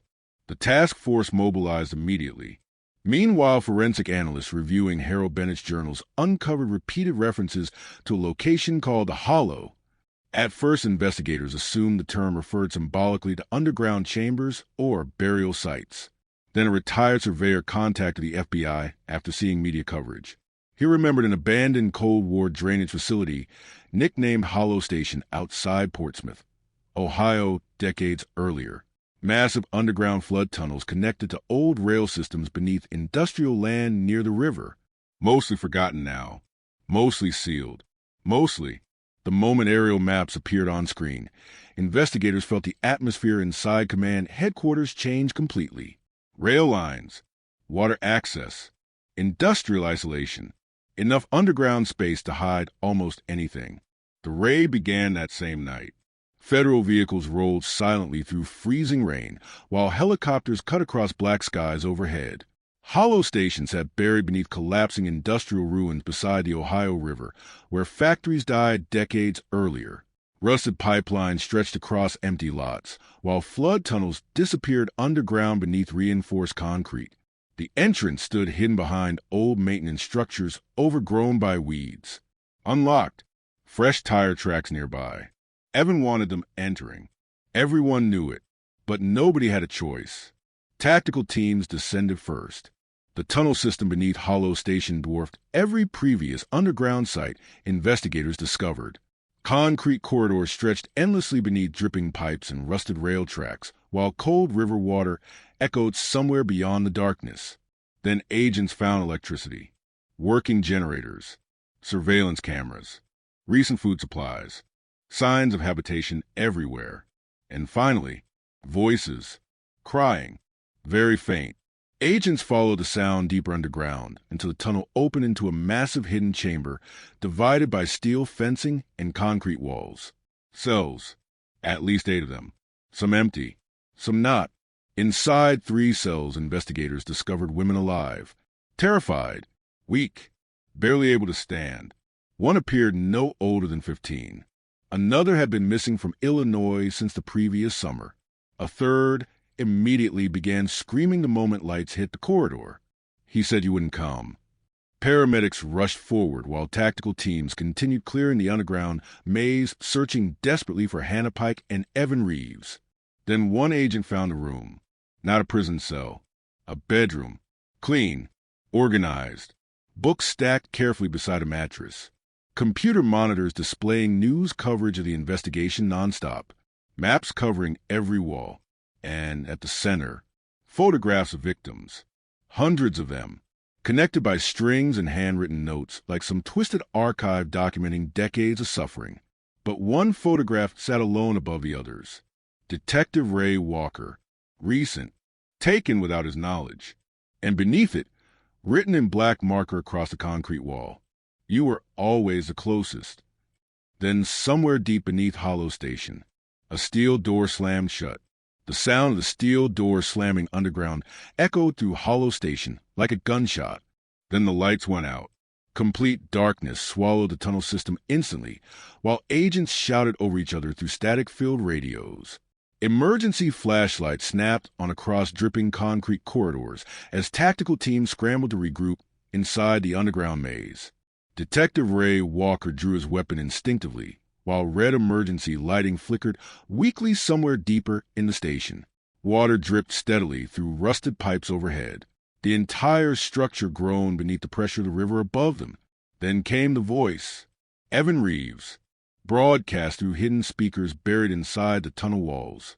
Calm, almost conversational. You shouldn't have come this far. Agents froze momentarily, trying to locate the sound source. You built this place? Walker shouted into the darkness. Soft laughter echoed through the speakers. No, men like Harold always thought underground meant invisible. I just improved what they started. Another steel door slammed somewhere nearby. One of the rescued girls began screaming from a medical triage corridor, while paramedics rushed her toward the surface entrance. The underground complex suddenly felt alive around them, controlled remotely, designed carefully. Like Evan anticipated every tactical movement long before agents arrived. Then alarms started blaring. Flood alarms. A maintenance warning system investigators hadn't noticed earlier suddenly activated throughout Hollow Station. Red lights pulsed across the walls while distorted automated messages repeated through static. Water level critical. Evacuation advised. The realization hit the tactical commander instantly. Evan was flooding the tunnels. Panic spread fast underground. Agents split between evacuating surviving victims and continuing pursuit deeper into Hollow Station before water sealed entire sections permanently. Walker ignored repeated orders to retreat because somewhere inside the tunnels Hannah Pike was still alive. He could feel it. Then Walker discovered the camera room. Hidden behind reinforced steel doors near the center of the underground facility sat a narrow controlled chamber lined floor to ceiling with surveillance monitors. Some displayed live police movements above ground. Others showed underground corridors from different angles. And one monitor showed Hannah Pike, alive, curled against a wall inside a concrete room somewhere deeper beneath the station. Walker immediately copied the feed location markers while technicians tried tracing the signal route. But Evan interrupted again through the speakers. She lasted longer than most. Walker stared at the monitor. "What do you want?" Silence. Then breathing through the speakers. "You still think this is about wanting something?" Evan answered quietly. "That's why you're losing." The flood alarms grew louder. Water already surged through lower tunnel sections, rising around agents' boots while emergency lights reflected violently off concrete walls. The underground complex transformed into chaos. Victims evacuated upward through stairwells. Tactical teams forced sealed doors. Divers prepared rescue equipment near lower access points. And still, Evan remained invisible. Then another monitor activated suddenly, this time showing Detective Walker himself from above. Live footage. Someone was watching him in real time. A sentence appeared across the screen seconds later. "She's below you." Walker sprinted instantly. 2 agents followed him through narrow maintenance corridors, descending deeper beneath Hollow Station, while water rushed louder somewhere ahead. The station's original blueprints made little sense anymore. Evan modified sections extensively. Hidden doors, false walls, secondary tunnels branching beneath older infrastructure. The deeper Walker moved, the colder the air became. Then he heard crying. Faint. Female. Ahead. The corridor opened into another underground chamber partially flooded with dark river water. Rusted chains hung from walls beside medical carts and surveillance equipment. Several cells stood empty. One occupied. Hannah Pike. Alive. Barely conscious. Walker rushed toward the cell, while agents covered surrounding corridors. Hannah recoiled weakly against a wall before recognizing the FBI markings on his vest. "He's still here," she whispered desperately. "He said you'd come alone." Walker forced the lock open just as emergency lights failed completely again. Darkness. Then movement somewhere behind them. One agent shouted. Gunfire exploded through the tunnel. Muzzle flashes illuminated concrete walls in violent bursts, while water splashed across the chamber floor. Walker shoved Hannah behind cover instinctively as bullets struck steel beside them. Then silence returned instantly. Too fast. One agent lay wounded near the entrance, while the second swore he saw Evan disappear through another maintenance tunnel moments after firing. The pursuit resumed immediately. Walker left evacuation teams with Hannah and chased the fleeing figure deeper underground alongside remaining tactical officers. Water now surged knee-high through parts of Hollow Station, while alarms screamed continuously overhead. Then the tunnels changed again. Older sections. Brick instead of concrete. Original Cold War infrastructure untouched for decades, and scattered across the walls. Photographs. Hundreds of them. Victims. Children. Teenagers. Women. Some identified already through the investigation. Others completely unknown. A timeline of suffering stretching across generations. Harold Bennett. Daniel Reeves. And now Evan Reeves. 3 generations connected through obsession, captivity, and violence hidden beneath ordinary American life. Then Walker saw something that stopped him cold.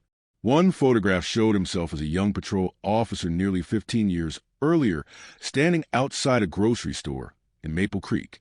Another showed him attending his daughter's soccer game. Another showed his house. The realization turned his blood cold instantly. Evan Reeves had been watching him long before the investigation began, long before Kelly Monroe's DNA reopened the case. Then another sentence appeared painted across the brick wall ahead. "You were always part of this." Walker barely had time to process the words before another gunshot echoed through the tunnel. Agents scattered for cover. This time they saw Evan clearly.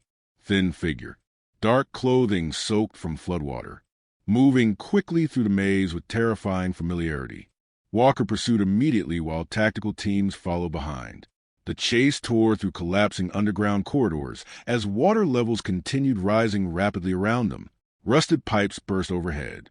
Concrete cracked beneath pressure from decades-old infrastructure. Then Evan stopped running. At the end of a narrow tunnel partially submerged beneath black water, he turned calmly toward Walker. For the first time during the entire investigation, they stood face to face. Evan looked younger than expected, almost ordinary. That was the disturbing part. No wild eyes, no rage, no visible panic. Just exhaustion mixed with something colder. Disappointment. Walker raised his weapon carefully. It's over. Evan stared at him for several seconds before speaking. You still believe people like me are rare. Water surged louder around them. Walker advanced slowly. You murdered children. Evan tilted his head slightly. No, Harold murdered children. Daniel followed because he was weak. I learned from both of them. Another step backward into rising floodwater. But this started long before us.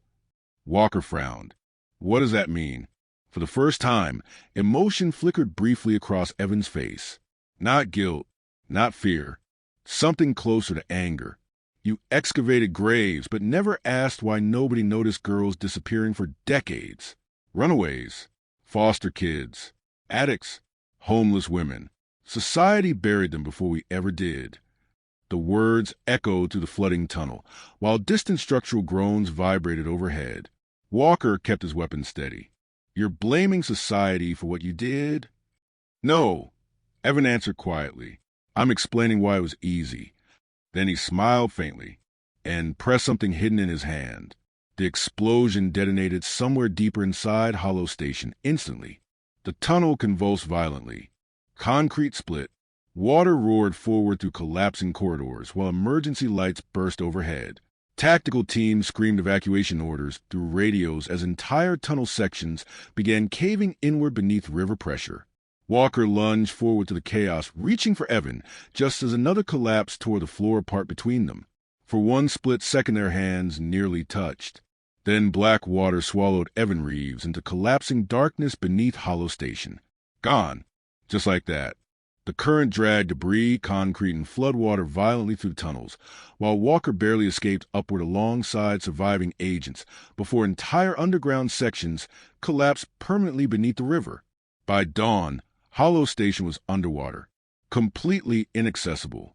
Search divers found no body, no remains, nothing, only endless black water moving beneath collapsed concrete somewhere far below the Ohio River. And despite rescuing Hannah Pike, despite saving for surviving victims, despite uncovering one of the largest hidden prison systems in modern criminal history, the investigation ended with the most terrifying possibility still unresolved. Evan Reeves might still be alive. 3 months after Hollow Station collapsed beneath the Ohio River, divers were still recovering evidence from the flooded tunnel systems. Not bodies, fragments, rusted restraints, waterlogged photographs, bones carried through underground currents like forgotten debris from another world. The official investigation stretched across the 7 states by then. 43 confirmed victims connected directly to Harold Bennett and Daniel Reeves. 12 additional unidentified remain still undergoing forensic analysis. Thousands of missing person cases reopened nationwide. Entire task forces built around untangling decades of disappearances hidden beneath false identities, corrupted reports, and silent communities. But one question refused to die. Where was Evan Reeves? No body surfaced after the Hollow Station collapse. No confirmed sighting. Nothing. And that silence frightened investigators more than any headline screaming across national television. Because predators like Evan rarely vanish completely. They waited. News coverage shifted toward elections, celebrity scandals, hurricanes, wars overseas. True crime documentaries flooded streaming platforms within weeks. Maple Creek became another grim symbol Americans consumed late at night from couches and phone screens before moving on with ordinary life. But not everyone moved on, especially not Detective Ray Walker. The investigation destroyed him quietly. Sleep became impossible. Every close I brought underground corridors, flooding black beneath emergency lights. Every dripping faucet reminded him of Hollow Station, collapsing while Evan disappeared beneath the water. Walker stopped attending family dinners regularly. His wife barely recognized the exhausted man, sitting silently at kitchen tables, staring into untouched coffee long after midnight. Because deep down, Walker knew something the public did not. Evan Reeves planned for Hollow Station to collapse. The explosives, the flood systems, the carefully timed blackout. Everything about the final confrontation felt rehearsed, controlled, like an exit strategy. And the more Walker studied evidence recovered from the tunnels, the worse that feeling became. Then another girl vanished. Kansas City, 20 years old. Last seen leaving a bus terminal after midnight. At first, the disappearance looked ordinary compared to thousands of missing adult cases reported yearly. No signs of struggle, no witnesses, no immediate evidence connecting her to the Bennett Reeves investigation. Until detectives reviewed nearby traffic footage. Dark pickup truck, older model, missing rear license plate. The same vehicle type connected repeatedly to Evan Reeves' sightings before Hollow Station. Walker saw the footage at 2:13 a.m. and immediately felt the blood drain from his face. Then came the second disappearance. Iowa, 17-year-old runaway, gone from a truck stop beside Interstate 80. Witnesses described a thin, quiet man wearing a baseball cap, speaking calmly, with her near vending machine shortly before she vanished. The FBI refused public confirmation initially. Privately, nobody doubted it anymore. Evan survived. The nightmare wasn't over. A new national task force formed almost immediately under complete media secrecy. Investigators feared public panic if Evan Reeves resurfaced officially after millions believed he died beneath Hollow Station. Walker joined despite pressure from supervisors to step away permanently. He couldn't. Too many girls already buried. Too many underground rooms still haunting his memory. Then another breakthrough emerged from the old evidence. Forensic analysts restoring hard drives recovered from Hollow Station uncovered encrypted files hidden beneath surveillance archives. At first, investigators assumed the drives contained victim records or financial transactions. Instead, they found communication logs. Years of them. Messages exchanged through anonymous servers between Evan Reeves and unknown individuals across multiple states. The contents chilled federal investigators instantly, because some messages weren't about hiding crimes. They were about learning, questions about restraints, surveillance, police tactics, disposal methods, victim psychology, and Evan answered them calmly, methodically, like a teacher. The realization spread through FBI headquarters slowly but brutally. Evan Reeves may not have been working alone anymore. He may have been building something. Then investigators uncovered usernames appearing repeatedly across the encrypted exchanges. Some accounts vanished years earlier. Others remained active even after Hollow Station collapsed. One message sent only 8 days before the Kansas City disappearance froze everyone reviewing the files. Evolution requires continuation. Below it, Evan replied, then continue. The implications became unbearable. For decades, Harold Bennett and Daniel Reeves operated like isolated predators hidden underground. But Evan grew up during the digital age. Forums, encrypted servers, anonymous communities. The task force suddenly feared Evan transformed personal violence into ideology shared quietly online among unstable strangers he mentored anonymously. The nightmare wasn't contained anymore. It was spreading. Then Walker received another package. No return address. Delivered directly to his home. His wife discovered it first sitting on the porch before dawn. Inside rested a small cassette tape and one photograph. Walker's daughter leaving college campus 2 days earlier. Taken from distance. The tape contained only breathing for several seconds before Evan finally spoke. You still don't understand. Walker's hands reportedly shook listening to the recording later inside FBI headquarters. You think this ends when you catch one man, Evan whispered. But men like Harold existed long before me. They'll exist after me too. The breathing returned briefly. Then one final sentence. You should ask yourself why. No threats. No demands. That somehow made it worse. Because Evan no longer sounded like a fugitive trying to survive.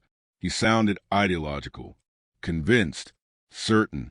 Security around Walker's family increased immediately, while federal cybercrime units tracked encrypted activity connected to Evan's recovered networks.